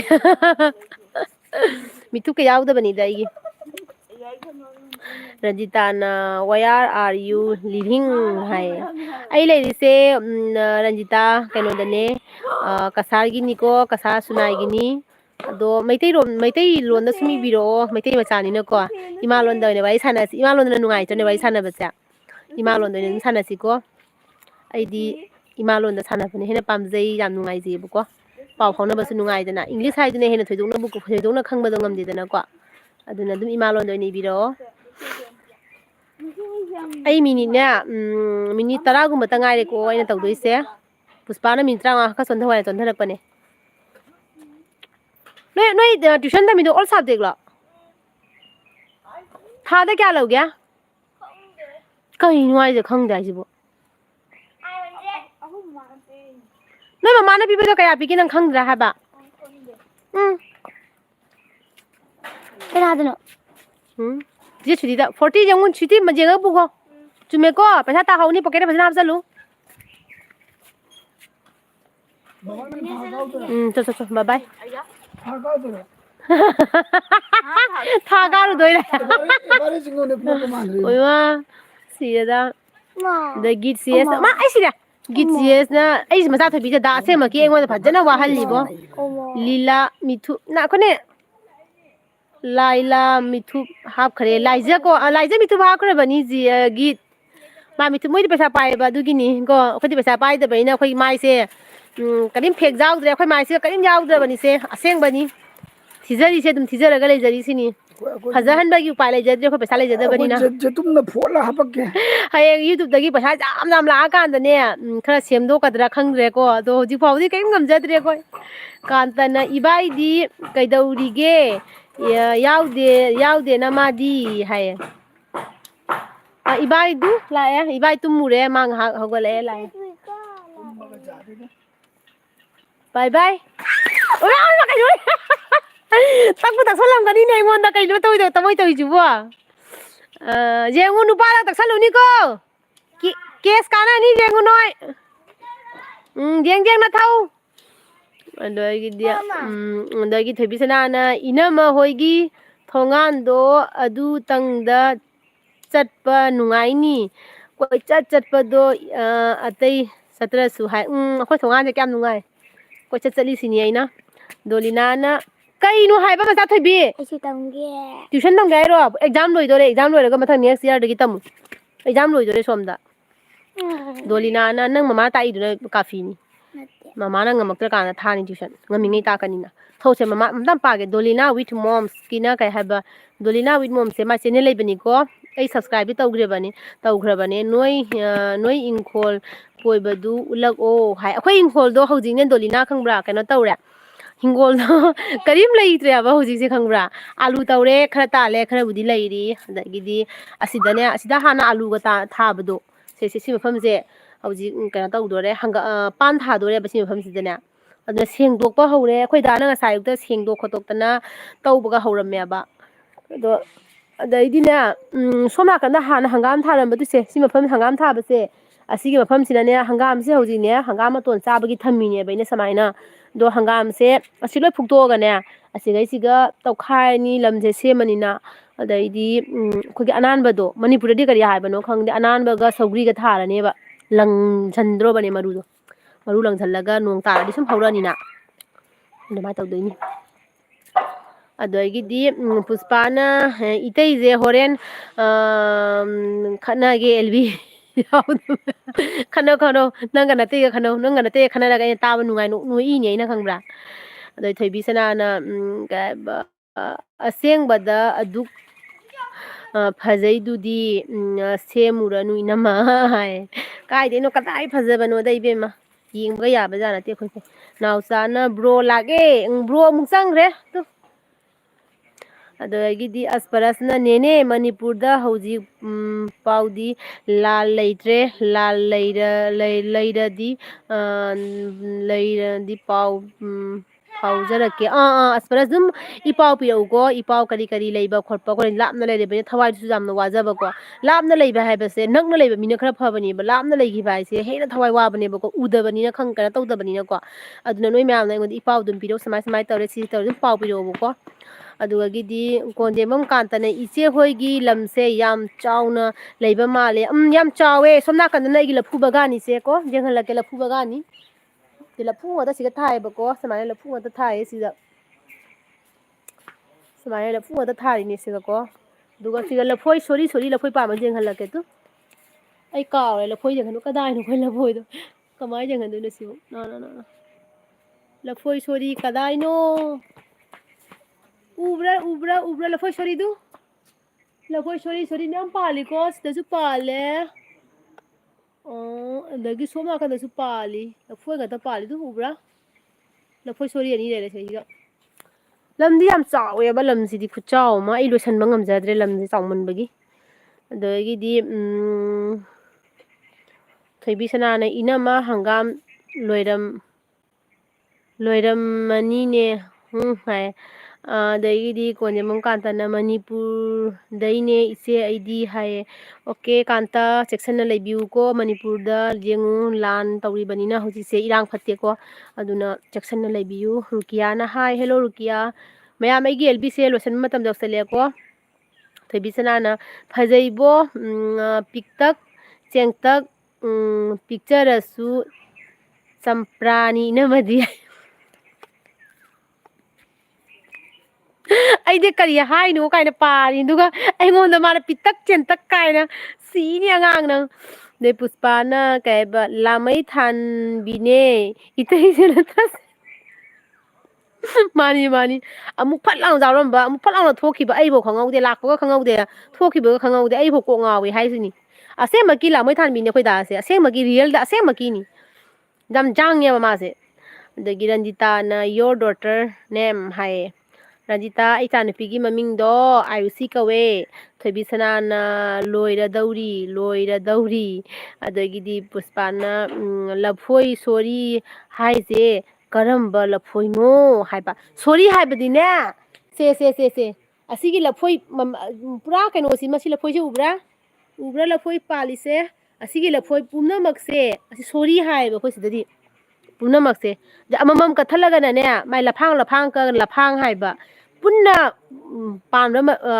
ꯍꯥꯏꯗꯤ ꯂꯩꯕ ꯃꯇꯝꯁꯤꯒꯅ ꯁꯣꯔꯤ ꯍꯥꯏꯕ ꯈꯪꯕ꯭ꯔꯥ ꯑꯗꯒꯤ ꯍꯌꯦꯡ ꯀꯛꯊꯔꯛꯑꯒ ꯁꯣꯔꯤꯁꯦ ꯀꯛꯊꯔꯛꯑꯒ ꯂꯐꯥꯡ ꯇꯥꯔꯛꯄ ꯃꯇꯝꯗꯣ ꯂꯐꯥꯡ ꯍꯥꯏꯕ ꯑꯗꯨꯅꯤ ꯂꯐꯥꯡ ꯍꯥꯏꯁꯦ ꯑꯗꯒꯤꯗꯤ ꯄꯨꯁꯄꯥ ꯑꯩ ꯅꯣꯛꯅꯤꯡꯉꯦꯗ ꯂꯐꯣꯏ ꯁꯣꯔꯤ ꯍꯥꯏꯁꯦ ꯀꯔꯝꯕ ꯂꯐꯣꯏ ꯑꯩ ꯅꯣꯛꯅꯤꯡꯒꯂꯦ ꯅꯪ ꯍꯧꯖꯤꯛꯀꯤꯗꯣ ꯈꯜꯂꯒ ꯊꯣꯏꯕꯤ ꯁꯅꯥꯅ ꯑꯩ ꯁꯤꯗꯧ ꯋꯥꯠꯂꯤꯌꯦ ꯌꯥꯏꯌꯦ ꯀꯩꯒꯤ ꯁꯤꯗꯣꯏꯅꯣ ꯋꯥꯠꯂꯤ ꯏꯕꯦꯝꯃ ꯁꯤꯕꯒ ꯌꯥꯗ꯭ꯔꯤꯀꯣ ꯔꯨꯀꯤꯌꯥꯅ ꯏꯅꯝꯃꯁꯦ ꯌꯥꯝ ꯅꯨꯡꯁꯤ ꯍꯥꯏꯌꯦ ꯊꯦꯡꯀ꯭ꯌꯨ ꯔꯨꯀꯤꯌꯥ ꯁꯨꯃꯥꯏꯅ ꯇꯧꯔ ꯉꯧꯕꯤꯅꯦ ꯁꯨꯃꯥꯏꯅ ꯇꯧꯕꯗ ꯁꯨꯃꯥꯏꯅ ꯍꯥꯏꯗꯣꯔꯛꯄꯗ ꯉꯧꯕꯤꯅꯦ